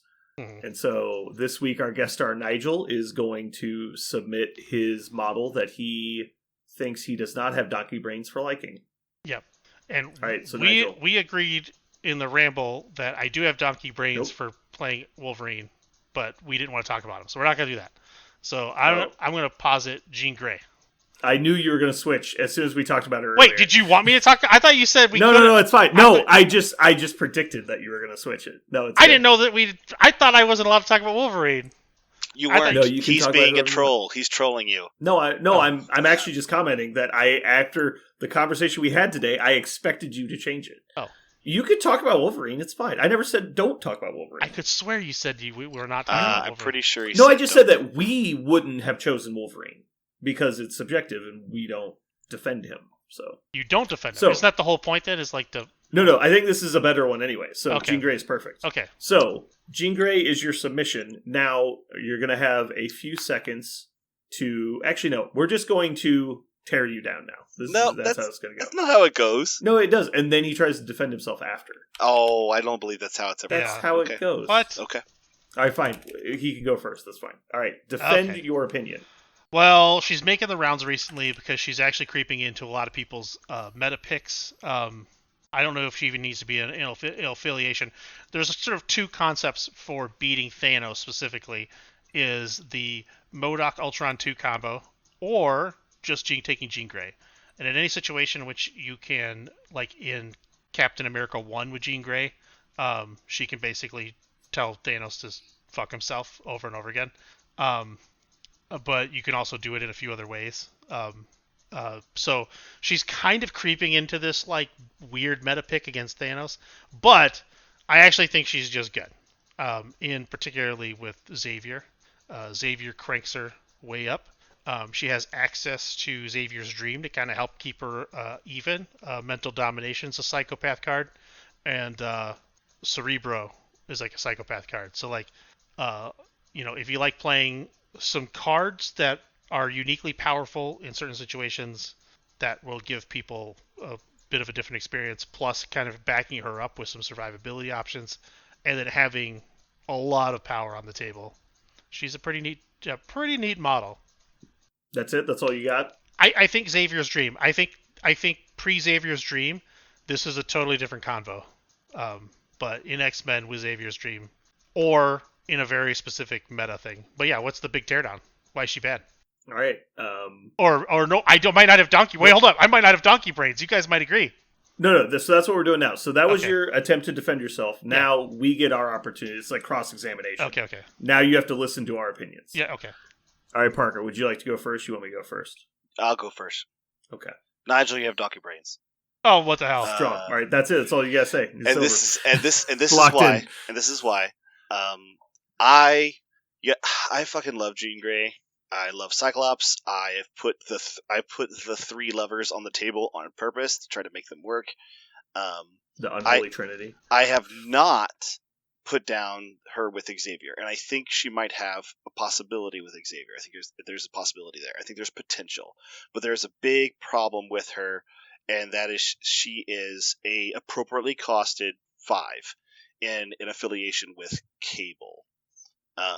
It's just every single time I think you'd rather have Cable, and there are lots of things we could talk about her models and Cable's models, but the problem is that she kind of fulfills the same niche as Cable, but she has none of the things that Cable has in terms of his proactive ability, his reactive abilities, his throw. In all ways, Cable is just superior to her. She's got his throw. No, you gotta take this. No, okay, sorry. No, she doesn't have his throw. His throw is better because he gets to choose the power level. She always has to spend 3. Mm-hmm. And he can choose whatever, and he gets whatever power level he wants. So at least a portion of the time he spends less power to throw. And maybe sometimes he spends more power to throw, but I would hazard to say that he gets more power than she does, even with sap power and 3 power a turn. Just because he's so much more consistent with his reroll. Just to jump in here, I think the real issue is that he has action economy and she doesn't. Yes. Every single action she's ever going to take that isn't an attack action feels crippling on her 5-point cost. Yeah. She, unless you're specifically excited to use Shield Mind, I don't think she's a terrible model to put on your tray. But she's literally a terrible model to put on your tray. She breaks constantly. Yeah. Yeah, it is really. I have tried, Nigel. Like I've really, really tried because I do have a question just to give him a small brief. I have put it on the table too. I have. Mm-hmm. How often have you played her since the update? I've played her 4 times. 4 times since the update. Okay. Yeah. I do think the update helped because she was dog shit before. Yes. If you like you said, if Shield Mind is the argument, is that I must have Shield Mind to play. Okay. But in the X-Men affiliation, I think you can spend 5 points way better. There's too many crazy strong models that you could put down instead of her. And Shield Mind is like now that he's been nerfed, his ability to change the board state is not his biggest achievement now. Now they're using his power for attrition, so I don't even think it's a good argument that she's good against Thanos. I think it's a bad argument because she's weak to Thanos now. It's like Zemo just charges her and she fucking dies. And here's the other terrible, terrible thing. Every time you look at her, you're like, okay, I maybe want to use her. But Emma Frost exists. Yeah. And she has all of the same things. Mm-hmm. Without any of the power. generation. She doesn't gain initial power, right? So that's the trick. But if you play her with Xavier, not She only doesn't. does she get the Yeah, initial she power, gets. You but then know, she also has an amazing X-Men Tactics card. So like there are when you're looking at everything about Jean Grey, I think the only problem with Jean Grey is that she is in an affiliation and in like a niche that has one model that does everything she does, only cheaper and better, I think. And then on the other side, if you want to go 5-pointer in her own slot, there's another model that does the thing she wants to do, which is attack with big whammies and support her team. And Cable does that better too. It's really hard to justify Jean Grey, and it's so sad. Well, to counter that to a degree, Cable is more, his floor is higher. I think her ceiling is higher. If you can get her power, and that telekinetic force is so stupid. I think if you're solely talking about she can have an activation better than Cable, I don't know that I would directly disagree with that. But I don't think there's an argument that she will have a game better than Cable. And she kind of has the Cyclops thing. Cable has body slide by 1, but she kind of has that for other people, which is kind of nice. Although they have to be activated, but which is terrible.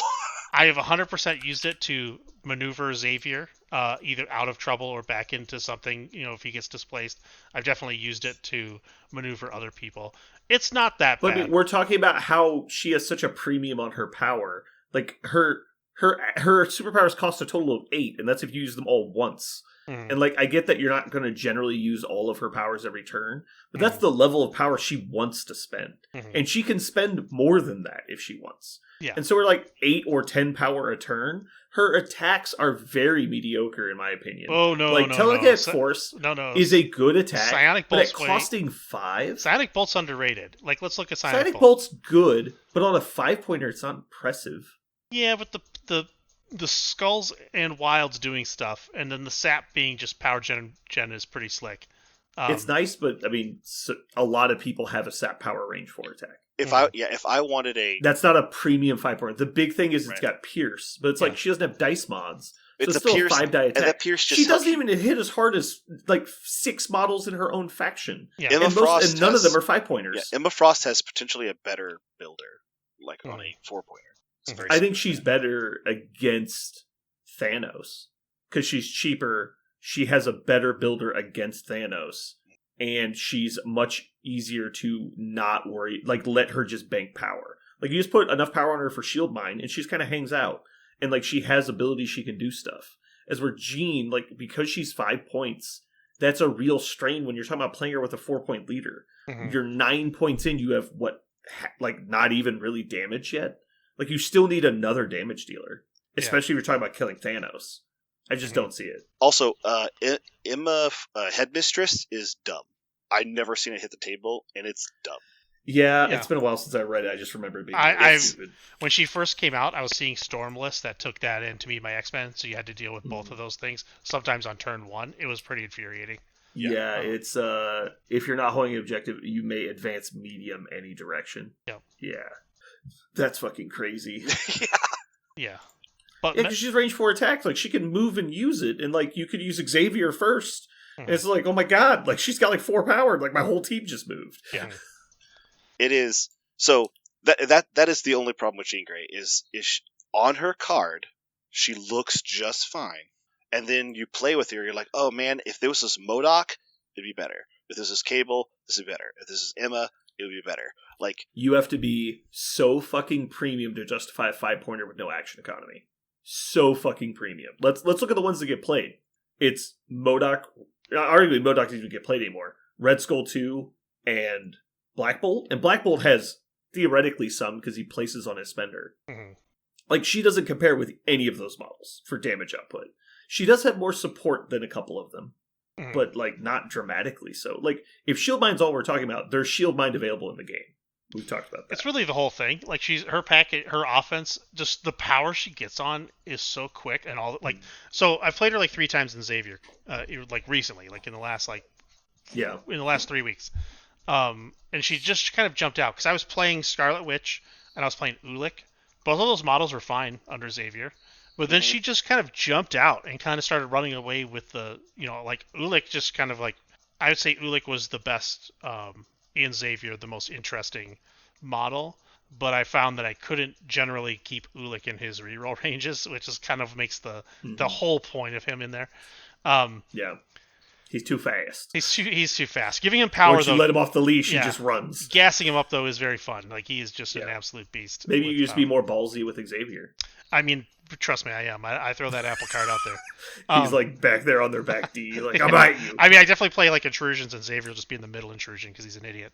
But yeah, the amount of times I'm doing telekinetic force and like a psionic bolt into a telekinetic force into a throw a size 4, and then I might not use matter transmutation. That's just a nice thing to have in your bag. And then I haven't played a single game yet where I've needed to shield mind at all. So I'm usually just using her as like pure gas all the time. But like once she gets somewhere like middle scoundrel, middle intrusions, middle whatever. She's objectively bad at all gas though. Like there's better 5-pointers to put in that are all gas. Like just put Black Bolt in. I don't know. I'm a kind of a believer in telekinetic force. I really am kind of a hard believer. Okay, let's look at it. I would put MODOK in before if you wanted to. Range 3, 9 dice. Throw short. Man, I don't know. It's before damage is dealt. Telekinetic force is a premium spender, sure. No, I agree with that. But I mean, as a it also 5 costs cost, 5. Yeah. Oh man, like why not just Master Punch though? Like you're losing 2 dice, but you're picking up the reroll on all attacks, and his builder is so much better than hers. Mm-hmm. And on the backside, you get Whisper. He's harder to kill. He's got defense mechanics. Like he's just better. Mm-hmm. It's like I can understand. Like she's not awful anymore, and she's not dog shit. Like I think she has game. Like you can put her on the table, she's fine, but she's not the answer. I guess is my point. Like I can't even in the example you're giving. I don't see her as the best 5-point option that you can play against the thing you're saying she's good against. Mm-hmm. Now, I'm also not going to tell you you're an idiot for playing her. Like that's not where she is anymore. She is viable. And I don't think anyone can really tell you she's not. Yeah. So is the qualification for Donkey Brains viability? No. Yeah. This is Donkey Brains. Donkey Brains. Donkey Brains. Stamp it. Nigel, I will say that I wanted her to work so bad because I love her and Cyclops so much. I wanted it so bad. And maybe it's Professor X in her and I needed to try it again in that generation to feel like she's really doing a lot of work. But the problem with it is, even when I was thinking about putting her Professor X, I was like, but Cable is an amazing initiator of his chain on turn 1, and he's getting power, and he's attacking, and he's enabling this, and he's also going to be able to use his stuff on defense more often to give me more power on their turn. Like, everything works better with Cable, and you're like, gosh, dang it, why is all of these setups that X-Men want so much better with that 5-pointer or Emma? It just, it's so hard to justify her. Yeah, I think I might be a lot higher on the card Mental Domination than you guys, but that Mental Dom's great, but like, why not just play Cassandra Nova? Oh, I think she's better than Nova in Xavier. I think she's better at dealing damage than Nova is, but I think Nova's a noticeably better character. I would take Nova in Red Skull 1 any day of the week over. I think people underestimate how good Nova is, because she's like the best board controller in the game for 5 points. Yeah. Yeah, she's good. Oddly not for 4 points. Also, 5 points. Also, she is much harder to kill in X-Men, because she's going to get exceptional healing and Xavier's Dream. Yeah. So good luck killing her. And she just has healing factor, which actually ends up helping. Her Counter-Strike thing that lets her move too is also really good. Yeah. I think she's really underrated. And her and Xavier have similar spenders, so you're getting like all the walks for days. Yeah. So yeah, that's definitely a consideration. Her board control is fucking crazy strong. Yeah. You still get Mental Dom. Like, there's a lot of good things about Cassandra Nova. And when you want especially with Xavier, like her biggest problem used to be she couldn't keep power on her, but now like you just give her infinite power, like fuck, she might be unstoppable. And you want to talk about like a niche like superpower, but it can become amazing is biokinesis. Like Root and Slow is just it can be ball busting, kind of like the Shield Mind. There was a game where I was playing against Aaron. I was playing. I had Magneto and Apex on the board, and he had Cassandra Nova. And I stared at the board for probably 5 solid minutes just looking at the board state. And I go, I literally can't win. Yeah, you're done for. And Aaron's like, at first I thought you had this, and the more I look at the board, I don't think you can win. Because this is like, no matter what happens, like I have to move into range. Yeah. He's going to counter-strike me and back up, and then I'm going to move again, and then I'm going to stare at him, and then he's going to just kill me. Yeah. Because both my models only had like 3 hit points, and so we came down to the play was Apex has to walk, trigger the counter-strike, not die to 3, then walk again and throw himself into her. Yeah. and then not die to the counter-strike again. He died. Yeah. Anyway, so I think that's probably going to wrap it up for us today. Sure. I want to thank Nigel for coming on short notice. Thanks, Parker, for being awake, I guess. Yeah. And this has been Brandon. And Parker. And Nigel. And you've just listened to Nigel Has Donkey Brains.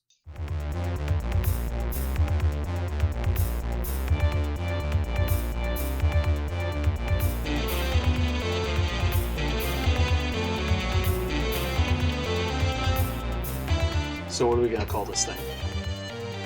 I got it. Okay. Incredible, new, fantastic, astonishing, mighty, original, uncanny, sensational podcast. I'm just going to put down infamous.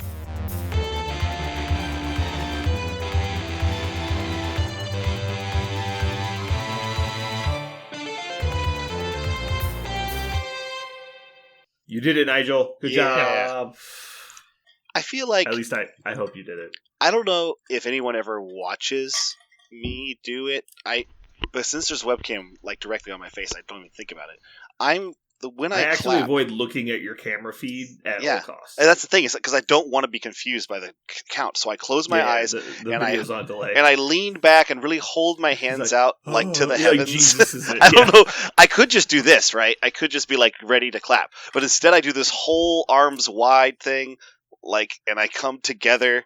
I don't know why that's just the way I've always done it. I don't know if you guys watch stupid feed reels or not, but there's one going around right now where it's like these high school kids are up in like the girls' room, and she's like, "You have to go. My parents are gonna be home in a few minutes." And he goes, "Don't worry, that's not a problem." And it cuts to this Formula One NASCAR driver, race car driver, and it it's like world record lap time is a minute and 41 seconds. And he's like, "Don't worry, it's not gonna be a problem."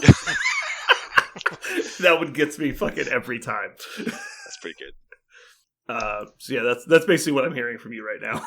It's like, guys, I'm so good at this. All right, so back on the Mojoverse. Nigel, did you have anything that you wanted to do? Back on Mojo. I thought we were doing the fast food thing. We can do fast food. I just think we got to obviously stipulate it. So for fast food, I'd say it has to have a drive-thru. And it has to be at least recognizable nationally. It can't just be like, well, there's a family-run taco place by my house. Like, that's not relevant to... Okay. I do not like the drive-thru stipulation, because I think there's absolutely fast food without drive-thrus. Yeah. Okay, so give me an example. Five Guys. Iggy's. Okay, Five Guys is not fast food. Oh, yeah, it is. How's that not fast food? It's not fast food. It's made-to-order food that is made quickly, but it's not fast food. It's literally it's just fast food. And like half the Jimmy John's don't have. So is Chipotle fast food? It's the exact same thing. Yes. Subway fast food? Yes. Yeah, Subway has drive-thrus. Really? You guys put all that in fast food? But Subway I would not put any of that stuff in fast food. But then Subway has a drive-thru, so you would have to admit it. Some Subways have drive-thru. Some some Jimmy John's, but yeah. Yeah, it's very rare to find a Subway with a drive-thru. It's like it's not a unicorn. Let's not get crazy here. It's not a. It is a unicorn. I've only ever seen one, so seen a lot of fucking Subways. Mm-hmm. But there are also fast food places. Not every restaurant needs to have a drive-thru, but there needs to be like, I can get this and run out the door. Like, I don't know. I've been to Five Guys and waited half an hour for food before. What about fast food that has a drive-thru that isn't all that fast, like Culver's? That thing can take a minute. Or Long John Silver's. Definitely fast food. Long John Silver's can take a hot minute in the drive-thru. That thing's slow as hell. But I mean, Freddy's is also slow. I mean, personally, I hate Freddy's, but I'm just saying you could go in to a Five Guys and get your meal at about the same speed as your drive-through at Culver's. you could, but not during lunch. Like lunch, you're probably waiting for 30 minutes. Well, we're getting into some fucking, semantics. It's not fast food. Yeah, it is. Yeah, it is fast food. Hold on, they have. Okay, The intention of Five Guys is that you will come in, you will order, you'll go sit down, you will wait, you'll come up, get your food, and then you'll eat in the building. That's the intent of Five Guys. Okay, so this is why I don't. If you say fast food is by definition like just really fast, and it has to be something that's not made to order. Like, is food truck fast food then? Yes, but it's not a national chain, so we're off that. Fast food is anything I'm that not doesn't require a waiter. What if, just for the sake of argument, we didn't restrict it to saying that drive-through only is the line for fast food, but it's the line we're going to use for this draft. That way, it's clean. Like, what I'm mostly worried about is it's a straight line, obvious what we're talking about. Because if you're like, Whataburger is fast food, yes, it's a slower fast food place, but it's drive-through. They have basically assembly line food. They're trying to get you food as quickly as possible. But then you're like Chipotle. It's like, well, it's not. Like, it's a sit-down restaurant that has takeout. Does Red Robin have a drive-thru? Red Robin is 100% a sit-down restaurant. It's basically a diner. Okay. Yeah. Yeah, that has a waiter. I was going to say anything with a waiter. If you have a wait staff, it's not fast food anymore. Like Perkins isn't fast food. But Five Guys, if you have to go to a counter and order it, even if you sit down to like wait for it, because you still have to have McDonald's sit down. There's a lot of restaurants that don't have waiters. There's some really weird like ways to split this. So like Panera Bread, all Panera Breads have drive-throughs, but all of them are made to order, and you don't have to pick up your food after. Yeah, I would not call Panera fast food either. Right. So if you're saying drive-through is the rule, then you will get non-fast food restaurants eating with drive-throughs. Is my point. I'm not saying we should. No, I'm not saying that drive-through is the line. I'm just saying, like, let's just automatically cut out anything without a drive-through as like a standard operating procedure. They'll just make it easier because else we're going to argue about everything. Are we? That's just you. What would we say? I'm sorry. I like to make things official and legitimate, and you guys don't like that. I apologize. What's the official legitimate? What restaurant are they going to bring in? What restaurant are we bringing in that's going to make your drive-through wonders unfair? Like, what are we like Giordano's or something? Like, what are we bringing in that's going to blow up your fast food? I think arguably anything is fast food if you don't count a drive-through. Because you're like, oh, I ordered ahead, so it was quick. I'm like, that's not the line. Like, okay, how about this? You're intended to eat it straight out of the bag, and they give you everything you need. Perfect. There we go. They have to serve to go. Yep. They has to be eat straight out of the bag with They give you utensils. You're meant to eat it in your car, basically. Yeah. Yep. That is totally fine by me. Okay, and has a drive-through. There's so many places that don't have drive-thrus though, that are like institutions. Portillo's has a drive-through. Is Portillo's fast food? I would say probably. I mean, you go to the counter, right? You don't go sit down and get a waiter. If you just go to the counter, put in your order, and then wait with your little tag. Like there's sushi places where you put in your order at the counter. It's like, that's what makes sushi fast food. I mean, it's pretty fast. It technically could be fast food.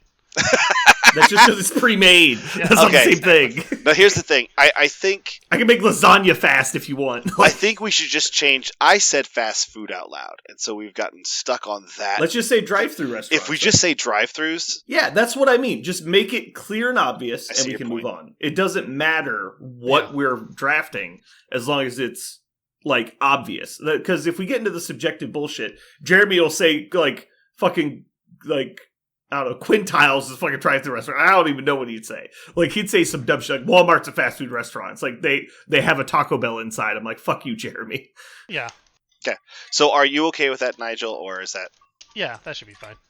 Okay. A drive-thru restaurant has to be a chain spanning at least a region, preferably the entire nation. Sound good? Yep.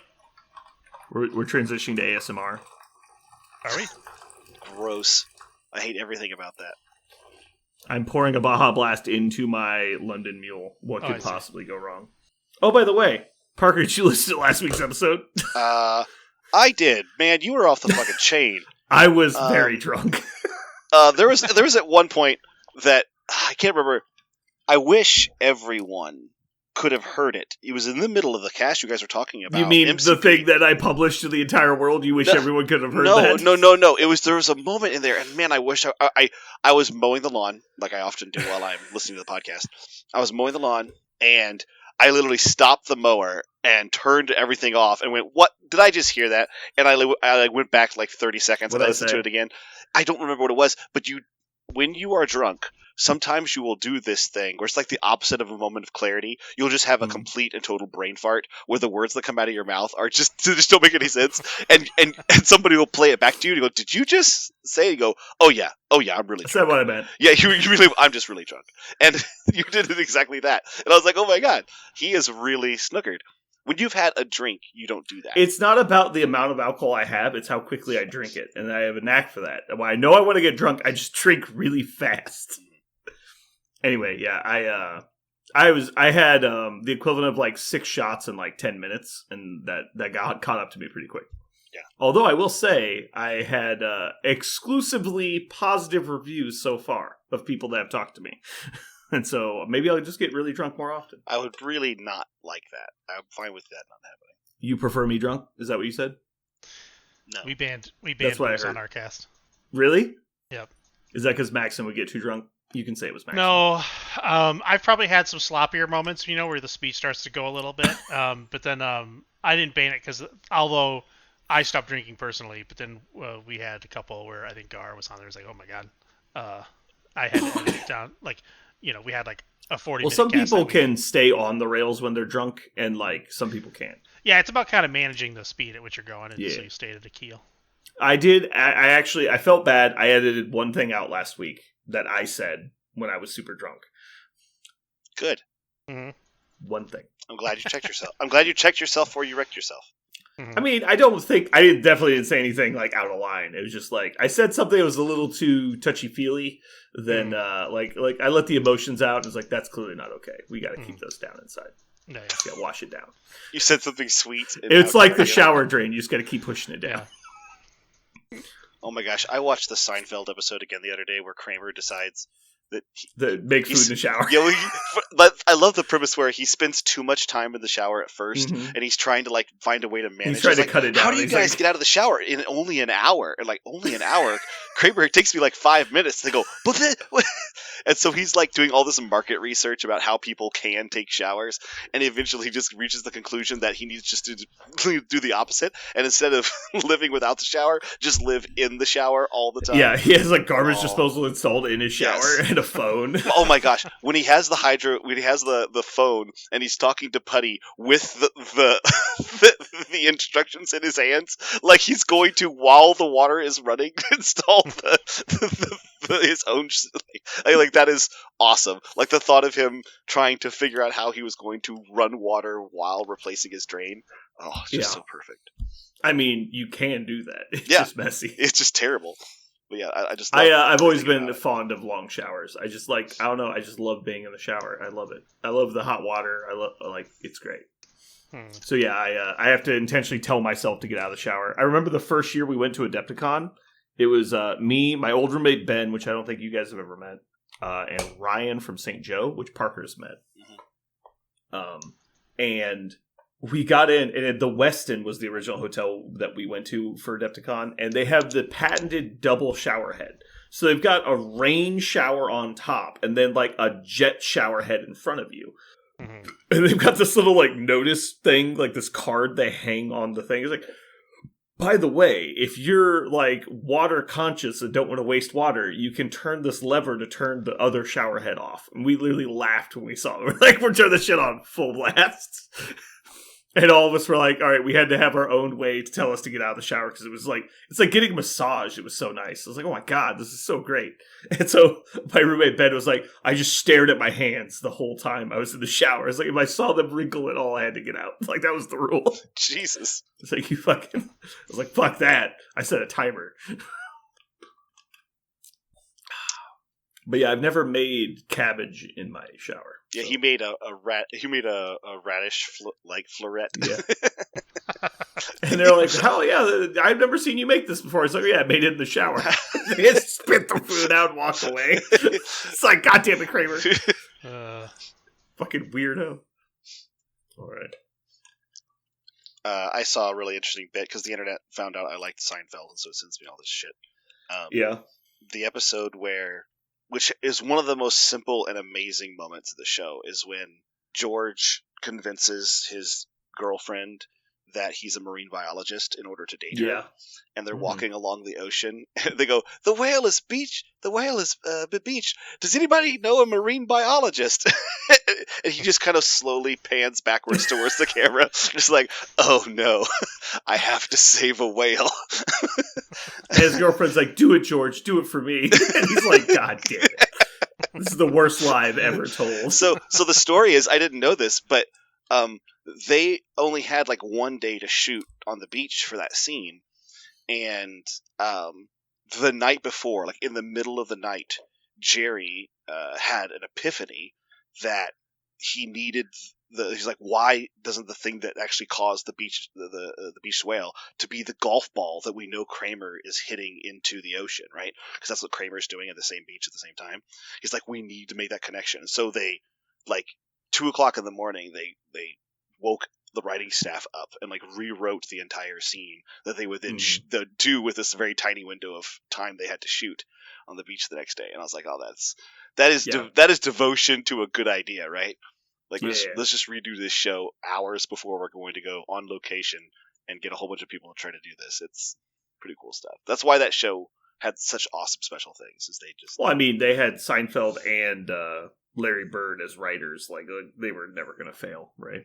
And they like great actors too. Not Larry Bird. You mean Larry David? Larry David. Sorry, yeah. He's the Larry Bird of writers, though. Speaking of Seinfeld, though, have you seen the Bryan Cranston outtake? Of the dentist scene? Yeah, he so good. They can't handle it around him. It's so funny. Apparently, that guy is like that all the time on every set he's ever been on. Like, people can't handle being in the room with him. Well, I mean, he did. So, if you've seen the whole thing, you know he doesn't come up with the joke, right? Like, it's a random stagehand tells him the joke while everybody's at lunch, and he does it. And like they had to do like 28 takes because Jerry can't stop laughing. Yeah. But it's the scene where he's in the dentist chair and he goes to Bryan Cranston's character, who's a dentist, and he's going to get some work done. And so he asks the nurse for the nitrous oxide. So she hands him the mask, and he puts it on himself and takes a big hit of it. He's like, that's good. And then he turns to Jerry, and Jerry like is just crying, laughing at the scene. And they just can't get through it. But anyway, eventually, they basically just get to the point where they use the first part of the scene from Brian, and then just cut to Brian sitting there. They've calmed down, and he just puts the mask on him. And they don't do the first part. They have to like hodgepodge it together. Because he can't stop laughing. And anyway, there was like a random stagehand gave him the idea. Did you guys... carry on. Oh, so anyway, he points it out to the crowd. He's like, hey, this was the guy. Okay. But there was a similar thing that happened with the Chiefs. I don't know if Parker's ever heard this. But Parker, do you know that like happened with Andy Reid? And most people probably are Chiefs fans, so it's not a big deal. You mean the commercials he was doing? No. Somebody gave him an idea. And so he was just like working at the facility as normal, drawing plays on the board. And there's a family that the Chiefs had hired to just be janitorial staff. It was, they hired the whole family to just take care of the facility. They had been on the staff like 15 years or something. And so like everyone knew them. And so the guy's coming through like, emptying trash cans or whatever. And Andy Reid's like drawing on the board. He's like, Andy, I've written a play. And he's like, oh yeah? It's like, you write a lot of plays. He's like, no, I only wrote one, but I'll show it to you someday. He's like, oh, okay, that's cool. And this is this ongoing joke for like 5 years. And the guy's like, all right, I think I'm ready to show you my play. He's like, all right, let's see it. He like hands him the marker and he draws it on the board. And Andy looks at it for a few minutes. He goes, you know what? That's a damn good play. And so he put it in the playbook. It was in the Chiefs playbook. Some random janitor came up with it. And he's like, this is actually a really good play. Like, this guy knew what he was talking about. That's awesome. Anyway. I don't know if this strikes me as something that did you guys watch Curb Your Enthusiasm?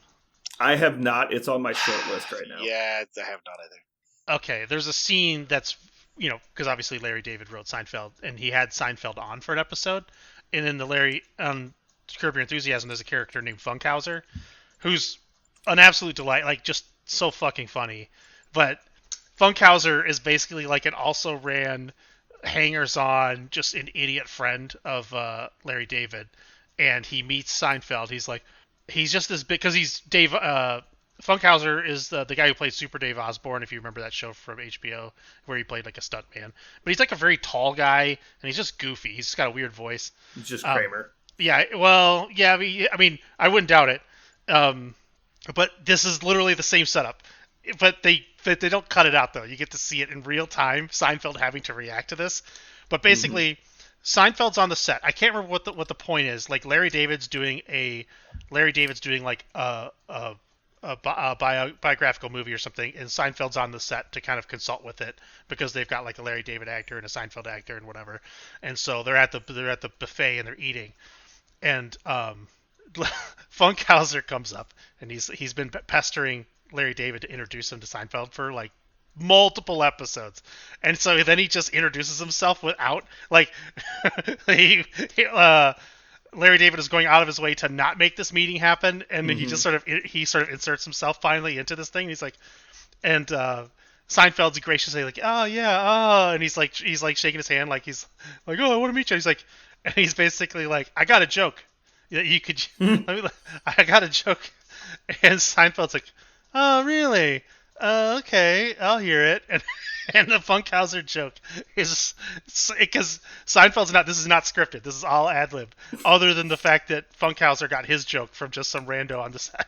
And like this joke is basically an Amish woman is getting married to an Amish guy, but the problem is she has a huge floppy vagina, like real loose, and it's just hot dog down a hallway, and she basically goes to her dad and she's like, I've been arranged in this marriage. I really want to please him, and I don't want him to leave me because I he's everything to me.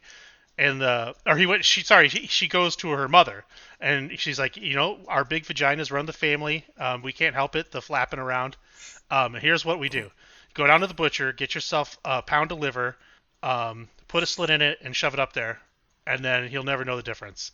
And Seinfeld is so grossed out. Seinfeld in real time is like so grossed out. He's like, oh, okay. And he's like, he just wants this to be over. Yeah. He wants this to be over. Funkhauser keeps saying, he's like, so she puts it in there. They have the wedding night. They go to the honeymoon. They consummate the marriage. And it's the greatest night of sex ever. Multiple orgasms. He's just totally over the moon. And she wakes up, and he's gone. And he's left a note on the side of the bed. And he's like, honey, that was transformative. That's the most amazing thing. I want to basically I want to build a house for you and a fence and raise as many children as I humanly can. And you've changed my life. And then P.S., I left your cut in the sink. And it's like, and Seinfeld literally in real time just fucking loses it. He's just like, he just wasn't prepared for the I left your cut in the sink. And he just it's so worth it just to watch him. Like, yeah. Funkhauser is a national treasure. But yeah, I would recommend that show because you get the Seinfeld episodes are fantastic. Actually, all the guest spots are pretty good. But that Funkhauser joke is that kills me. It's so awful. It's just so repugnant, and that's the whole point of it. Yeah. It's Seinfeld having to be like, awesome. Yeah, I definitely need to watch Curb Your Enthusiasm. Yeah. Yeah, JB Smoove alone will make you wonder, like, why haven't I watched this yet? I mean, I've always known people that have watched it, and they always rave about it. It's always been on my list. I just never got around to it. I think mostly because I never see it like streaming on something that when I'm like browsing. Yeah. Because I think a lot of people get the same thing, but it's like there's basically windows when you're open to watching new/old media where you're like, okay, I'm caught up on everything. I'm looking for something else to watch because we're like waiting for new seasons to come out, and it's like, well, I'll go back and watch something I never got around to.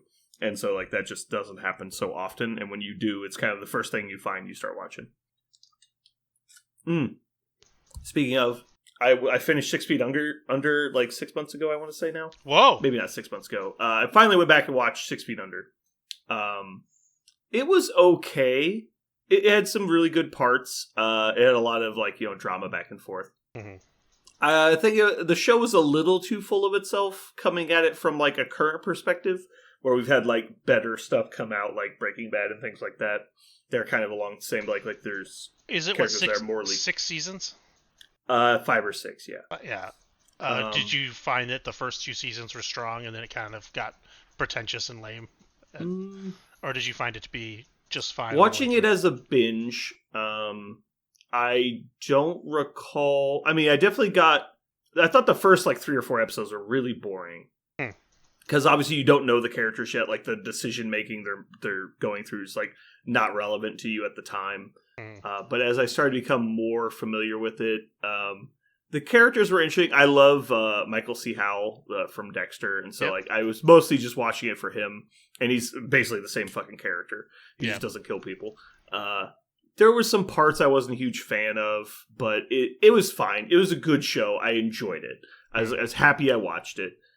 Probably give it a B+, A- overall. But I will say the final episode was quite good. Like the way they wrapped the show up, I really enjoyed. Yeah. That show is widely known to be like for people who have like lost their dad in like their early life. You know, if like your dad died when you're 35. Yeah. That show is like super therapeutic for you. For particularly the first 2 seasons, maybe the first season particularly. Yeah. But I've known multiple people who have like lost their dad when they were young, and they like that's why I watch it. Actually, I still have a copy of it on my shelf because a friend was like, "You need to see this," or whatever. But like it hits me different, you know. But it was very good though. But I could see I imagine that's probably an aspect I missed, where a lot of people were like using it as therapy to like understand the pain that people are going through. Yeah. So Parker, you're watching Fallout, huh? Oh yeah, I've not finished it yet, but it's all I want to do. Mm-hmm. I really enjoy this podcast, I do. But if it just like shut off right now, I don't think I would try to get it back on. I would just turn around and watch Fallout. Yeah. What episode are you on? I'm halfway through the episode 7, I guess. So it's not the last episode. Oh, before it. Yeah. Okay, so you're almost there. Yeah, I'm almost there. And I am a huge fan of the video games. Even the ones I didn't enjoy, I still enjoyed. That's how much I love Fallout. I try all of them. And Fallout 4, I probably have more hours on that single game than any other game I've ever played. Probably. Just like number of hours spent staring at Fallout 4. Just so much time. It's the only game I've ever beaten it every single way you can beat it. Like when there's multiple branches of an ending, I almost always just say like, I want to pick this one for my character. I play lots of RPGs, and I do that. And I was like, for that game, I was like, no, I will save it every like hour until I get to a branching point, and then I will go down the branch, and then I go back to that 20 hours before, and then do it on that branch, and then 20 hours before. I lived through every version of the game with my character so that I could see everything that it could offer, and I was never disappointed. And that's the part about Fallout that always blows me away, is each of the endings was completely different in its grandeur and its spectacle and its story, and all of them were equally satisfying, and that just blows my mind, because most games like that, where there's that intense and that much world building, that much development that it goes into, the differences with the end of the game are something like the color of the screen. Like Mass Effect was a great example. Like the actual end of the game was almost imperceptibly different, no matter what you chose to do. Yeah, and that is the way 99% of games are, but not that game. That game, or there's a bad ending and a good ending, and everybody says go for the good ending because it'll actually reward you for all this time you spent getting to know all these characters and exploring all this stuff. And the bad endings are literally bad, like they're dissatisfying. But not that one. Oh man, it was to this day. I'm just like, that might be the single best RPG game ever made for people who want to see a story play out. The fact that they had like 3 different complete stories, and then like a 4th one if you want to consider it the 4th, ending, a different ending. But it was so, each one was so amazing. It blows me away to this day, and I also love the setting. Yeah. I love the show how it includes the game without it being like dumb. Like it's like It didn't do the it didn't do the War Machine thing where it was like, and now he will use an arcane shield, like that kind of thing. They don't do that. Yeah. Yeah. I'm gonna have to focus on this 3 times. Yeah. It's taking roughly 50% of my focus to do this. My area of control. Anyway. Yeah, it also didn't do the Star Wars thing where it was like, oh, so that's where, the Pit Boy came from. Oh, that's where the this thing came from. Like, it didn't do a lot of that. It wasn't nothing but that. Because they had the opportunity when you're doing that kind of thing to explain everything for people who know the series and where it came from. There's a real weird impetus to do that in adaptations. But there are a few Easter eggs for people who know what to look for, but they're not kind of since the commercialization of Hollywood, it's really been assume the audience is an idiot or doesn't know the source material and make it broad appeal because we'll sell more tickets. Now, since we've moved to the streaming market, I feel it's really been better because we've had stuff like Fallout or I want to say there's another one like X-Men 97 where they kind of just assume that the people that are watching this know what the fuck they're doing or know what they're looking for. And it's been really refreshing to have newer shows like that not pander to the ignorant, basically. Where it's you guys know Uncle Ben is dead. Fucking my grandchildren know that Uncle Ben is dead. Let's move on and do the story now and stop making the same plot over and over again. And so that's been nice. My favorite thing about the Fallout series, and I'm not lying, is the music, which they rip right out of the games. I was that guy. I don't know if anybody else is but I was the guy who my Pit Boy was on a radio station at all times. At all times. I don't know. I don't know how they did it, but even listening the episode, I'm watching the episode right now where they part of the setting is they go to the fiddler radio station where it's just a fiddle all the time. There's a single violin all the time. And I remember every once in a while I'll be like, I'm just going to listen to the fiddle station. I would just hear a lone violin play while I was, going through a cave looking for, abominations, right? I just remember, as soon as they put this in the show, I was like, oh, that's wonderful. It's perfect. I love how they are devoted to the soundtrack because the soundtrack for those games was so pitch perfect. That's perfect. And I also love when they wrote it and it they've somehow figured out a way to write the stuff in an obvious way, but it wasn't cringy. The ghoul, and he's like, we gotta go to Jericho Town, and he's like, oh hell no, that's how you get wrapped up in a bunch of side quests or whatever. But he's super almost third wall breaking, but not really. They just kept doing it, but kind of getting away with it. But it was just super clever because it's again, it's just written. It just kind of works with the movie. They're not going out of their way to be wink wink. It was just awesome. I love that movie or that show. Yeah. And I think if you really try, you can find a lot of faults with it. For example, anyone who hasn't seen the show, small, little, tiny spoiler. It's not really a spoiler. The main character is sitting alone in the dark right after she leaves the vault. And she runs into somebody that's kind of important to the storyline. But, the odds of those two people meeting in the middle of the night and then also meeting again later, it's just such a, astronomical anomaly that, stuff like that happens. And stuff like that tends to take me out of TV shows, especially when it's for what? What did you get out of this scene? It's a cool scene, but it's not important.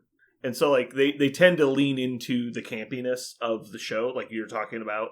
And there's the scene where she gets patched up and it's oh wow, they're just saying straight up game mechanics, oh, she got healed, she's fine. It's oh, okay. Yeah. I think it's go ahead. Well, she put a fire out at night. And then the other guy had dog meat with him. And so, dog meat could have led him to her. And then also he could have just went to go see, anybody dumb enough. Sure, it's just the odds that he's moving around in that area at the exact same time that she decides to leave the vault. It's just an odd lineup of events. There are a few things like that in the show that are too coincidental, right? However, I'm actually with you.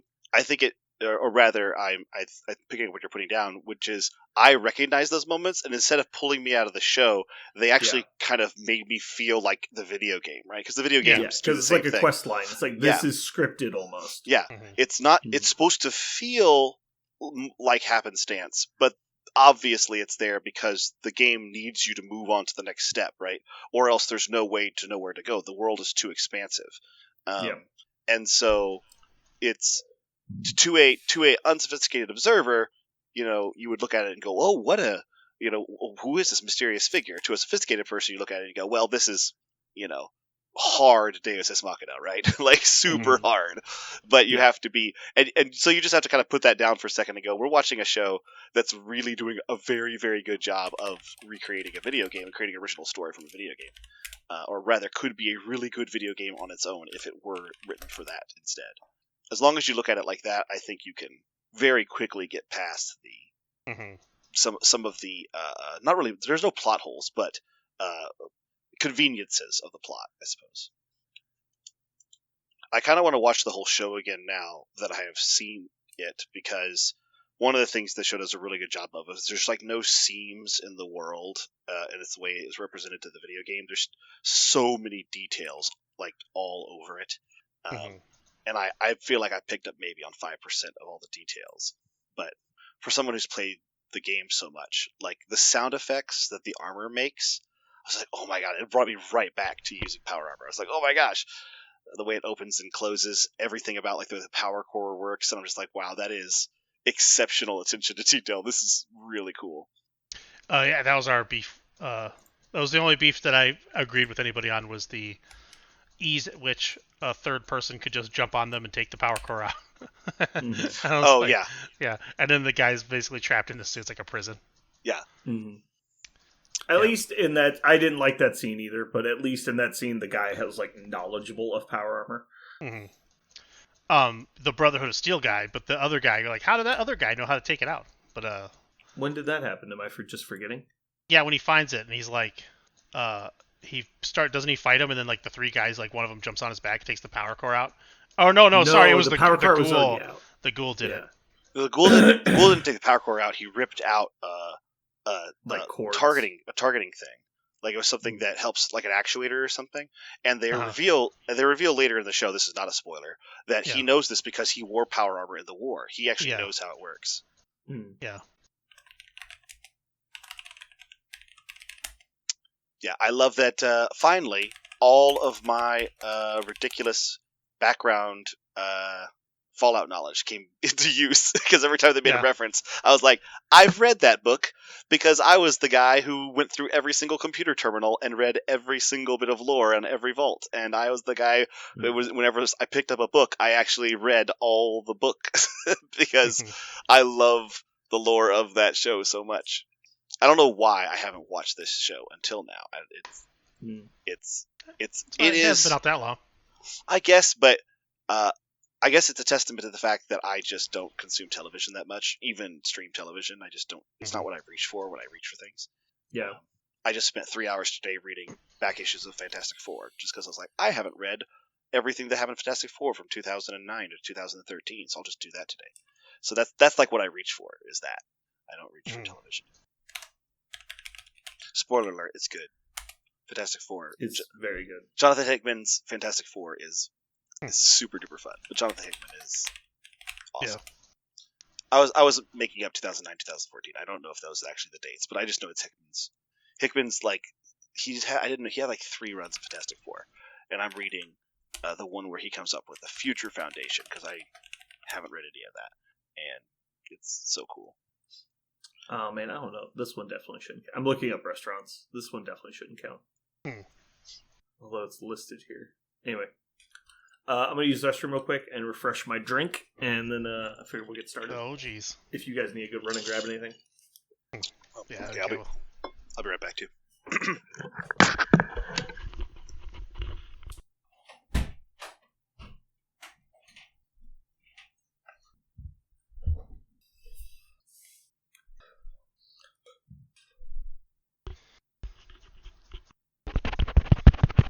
Oh, yeah. God damn, Nigel. Got that mic working. That was so loud. Yep.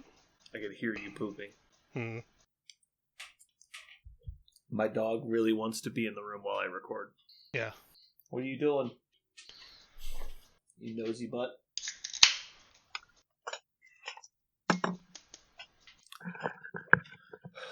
Alrighty. You guys ready to start? Absolutely. Yarp. Cool.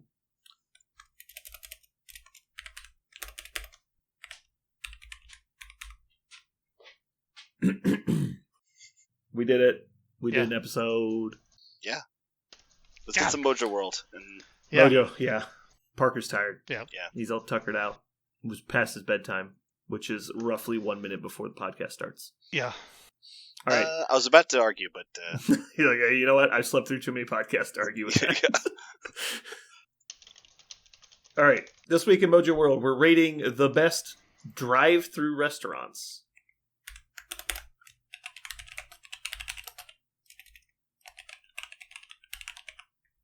All right, Nigel, you are the guest, so you get to go first. Oh yeah, I'm coming out hot. I'm gonna go Jack in the Box. Ooh, that was actually on my list. that was the only one I can't pick because that's the only time I ever got food poisoning. Oh really?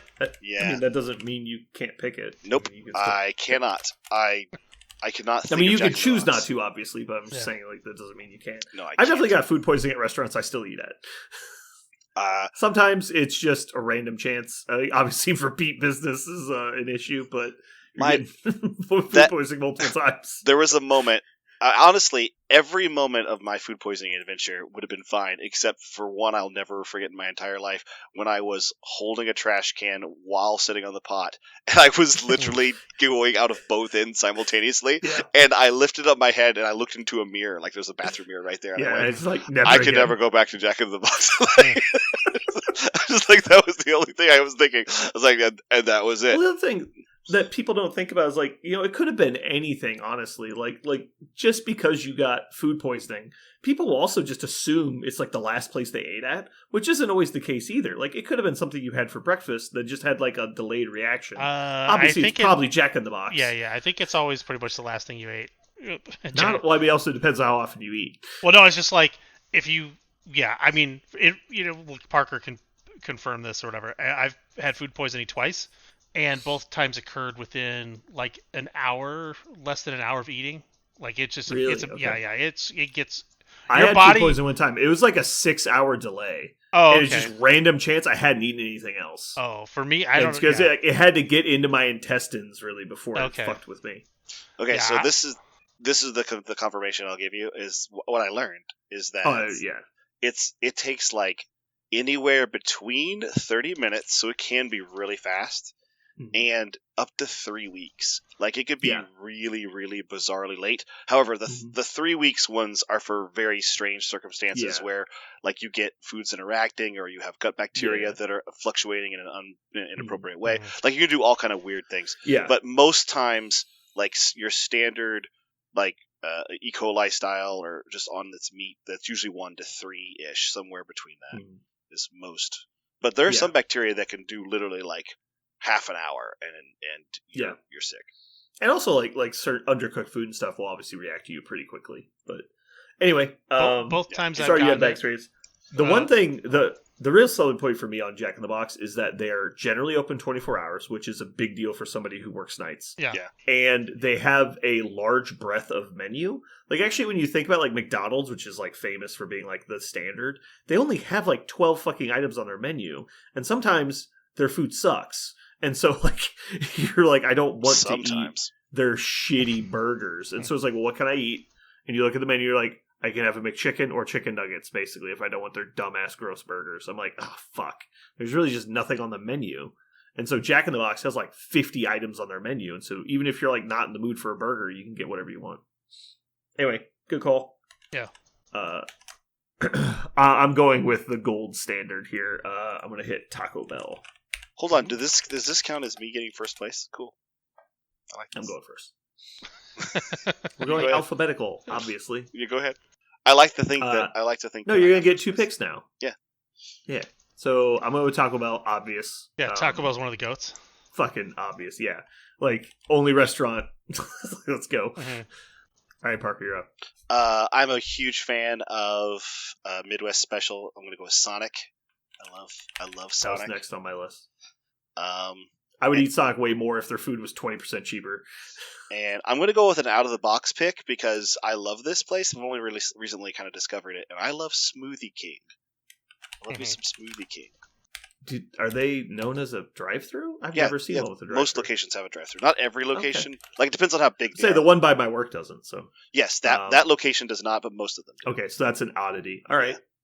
Yeah. I do want to say about Sonic, I never realized this, because I always thought Sonic was okay. Like probably 5 out of 10.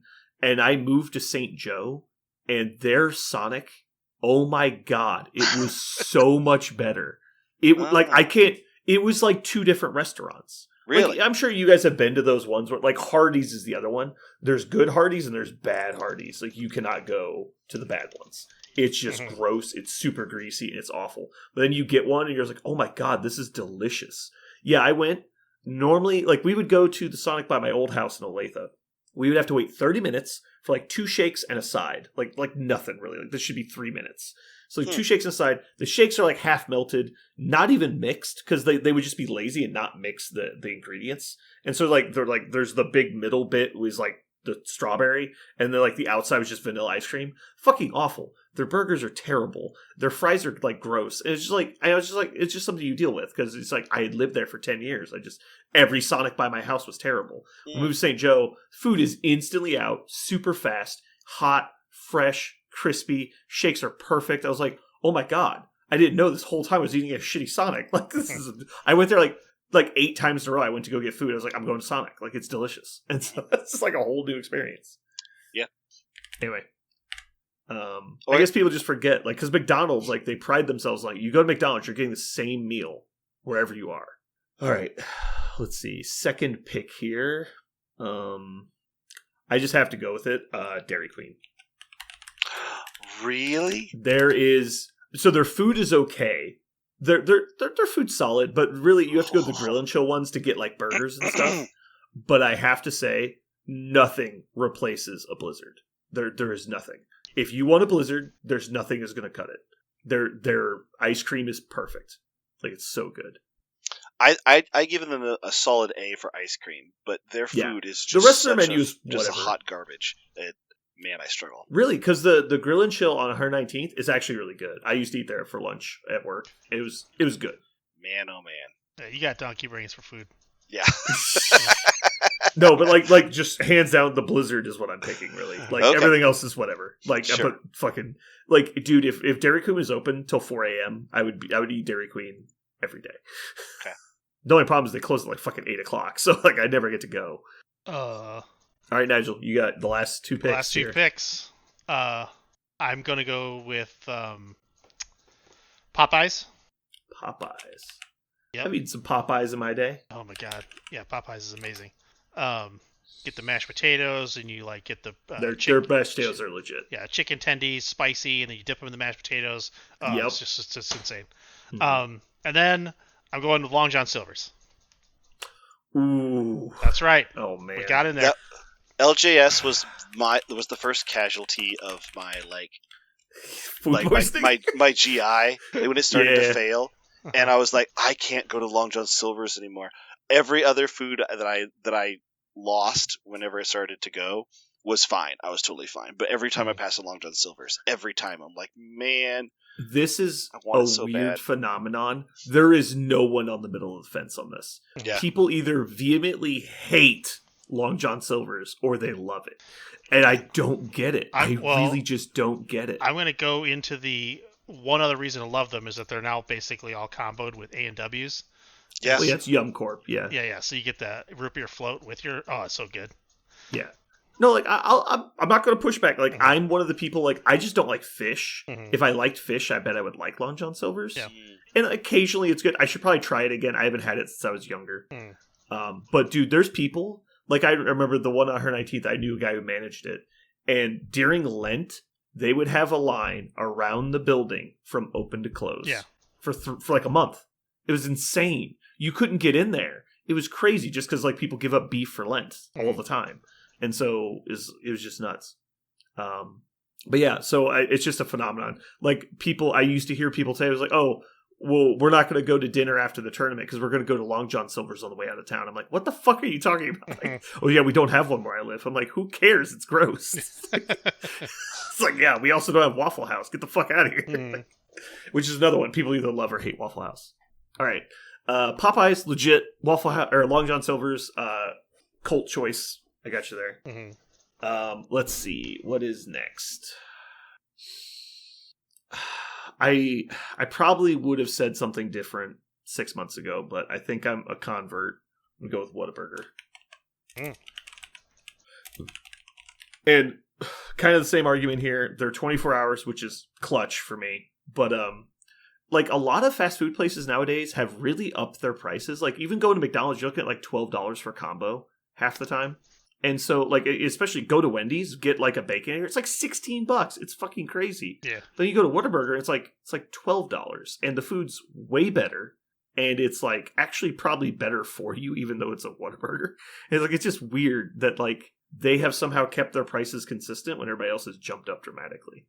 Like going to Raising Cane's is like fucking $11 now. It's crazy. $11. Well, I mean that's like again that'd be cheap.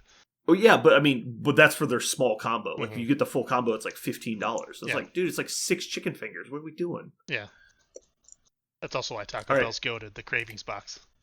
Dude, yeah, fuck it. I go to my order at Taco Bell right now is 2 Sackers. It's $4. Like, it's so good. Anyway, Parker, your final pick, sir. I can't not say this place because I absolutely love it. And I'm going to go with Daylight Donuts. Is that a national chain? Yeah. Okay. I thought that was local. All right. I love me. I didn't know they were a drive-through either. They're another one of those that depends on kind of where they are. If it's sometimes they're their own restaurant, sometimes it's in a strip mall. But okay, that seems sus. But I guess I'll let it slide. I can pick a new one if you don't like that. Sometimes it's not a drive-through, but I mean, it definitely is a huge outlier in the other restaurants we chose. I guess you also chose Smoothie King. Nah, it's fine. It's fine. I don't know enough about it to really veto it. So, and clearly Nigel's on your side. Yeah, I'm all for it. I'm about freedom of expression. You did Dairy Queen, and their food's trash.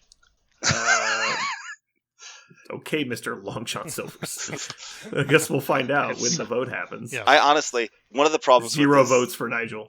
I would have picked Raising Cane's in a hot second, but I can't eat it anymore, so I don't want to choose it. See, I would have chosen Cane's before also, but they're just their prices, like, it's not worth it. You get like a little thing of fries and 4 chicken fingers. And the chicken fingers aren't even that big. They're not even like full tenders, they're just little things like nubs.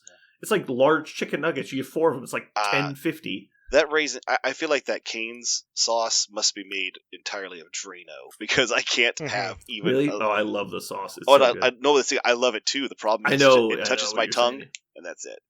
Well, that's just because your body is broken. I know. My insides are just a slip and slide. I wanted to call out Hardee's as well, but Hardee's again it really depends on location. There's good ones and really shitty ones. Really shitty ones. My good and shitty one is Wendy's. I love a good Wendy's. Yeah. I cannot stand a bad Wendy's. Wendy's used to have these home style chicken go wraps. I don't know if you remember them. It's basically it's a fried chicken tender, shredded cheddar cheese, ranch, and lettuce. And they were fucking huge. They were like half a Chipotle burrito. They're like $2. I got rid of them. I'm so mad. Although I will say, I went to Arby's today, which also pretty solid place. They have new wraps, 2 for $5. They're actually pretty solid. And then the other one, the one I really wanted to say, I almost picked over Whataburger is Culver's. The only problem with Culver's is I really don't like their ice cream. It's just not that good. Like if you could take Dairy Queen ice cream and put it in a Culver's, I think I'd only eat there. Really? Yeah, like I'm not a huge fan of their burgers. They're fine. Like the butter burgers they have, they're okay. Like I don't go crazy for them or anything. But their sides, they're like fried food, like the French fries, the cheddar bites, the tater tots, all that shit. Oh my god, it's perfect. Culver's does sides the best at a fast food place. But their ice cream and their ice cream is not good, and their burgers are just okay. There's only I- one ice cream at a restaurant that I will go get to the restaurant just to have the ice cream. And this is going to sound like a really odd pick. It's not a drive-through, so I can't pick it. This is a really odd choice. Is Jason's Deli. And the reason why is their ice cream machines are not iced cream. They're actually iced milk. So it's it's actually like frozen milk soft serve. There's no yogurt, there's no cream really in them. I looked this up because I was like, why does this feel so different and taste so different? That's weird. Yeah, it is. It's a kind of a strange thing.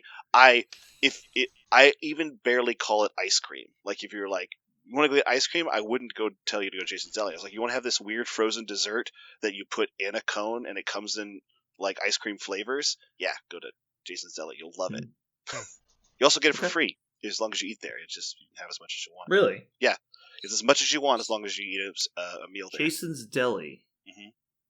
That's the place with like the Phillies and the meatballs and stuff, right? They have a really wide menu, like a really big menu, and they have a big salad bar. All you can eat salad bar. Yeah, I stopped eating at Jason's Deli because they got rid of the meatball sub, and then I found out that I like their Philly. Okay, they got it back. Okay. Anyway, hopefully you guys had fun.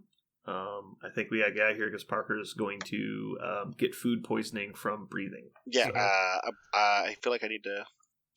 I don't know, take a Tums. I don't know what you're going to say about that. I was like, where are you going with this? I just got to let you go with that. Yeah. I trailed off. I'm tired. All right. Good night, everybody. Thanks, Nigel. Yay, Nigel.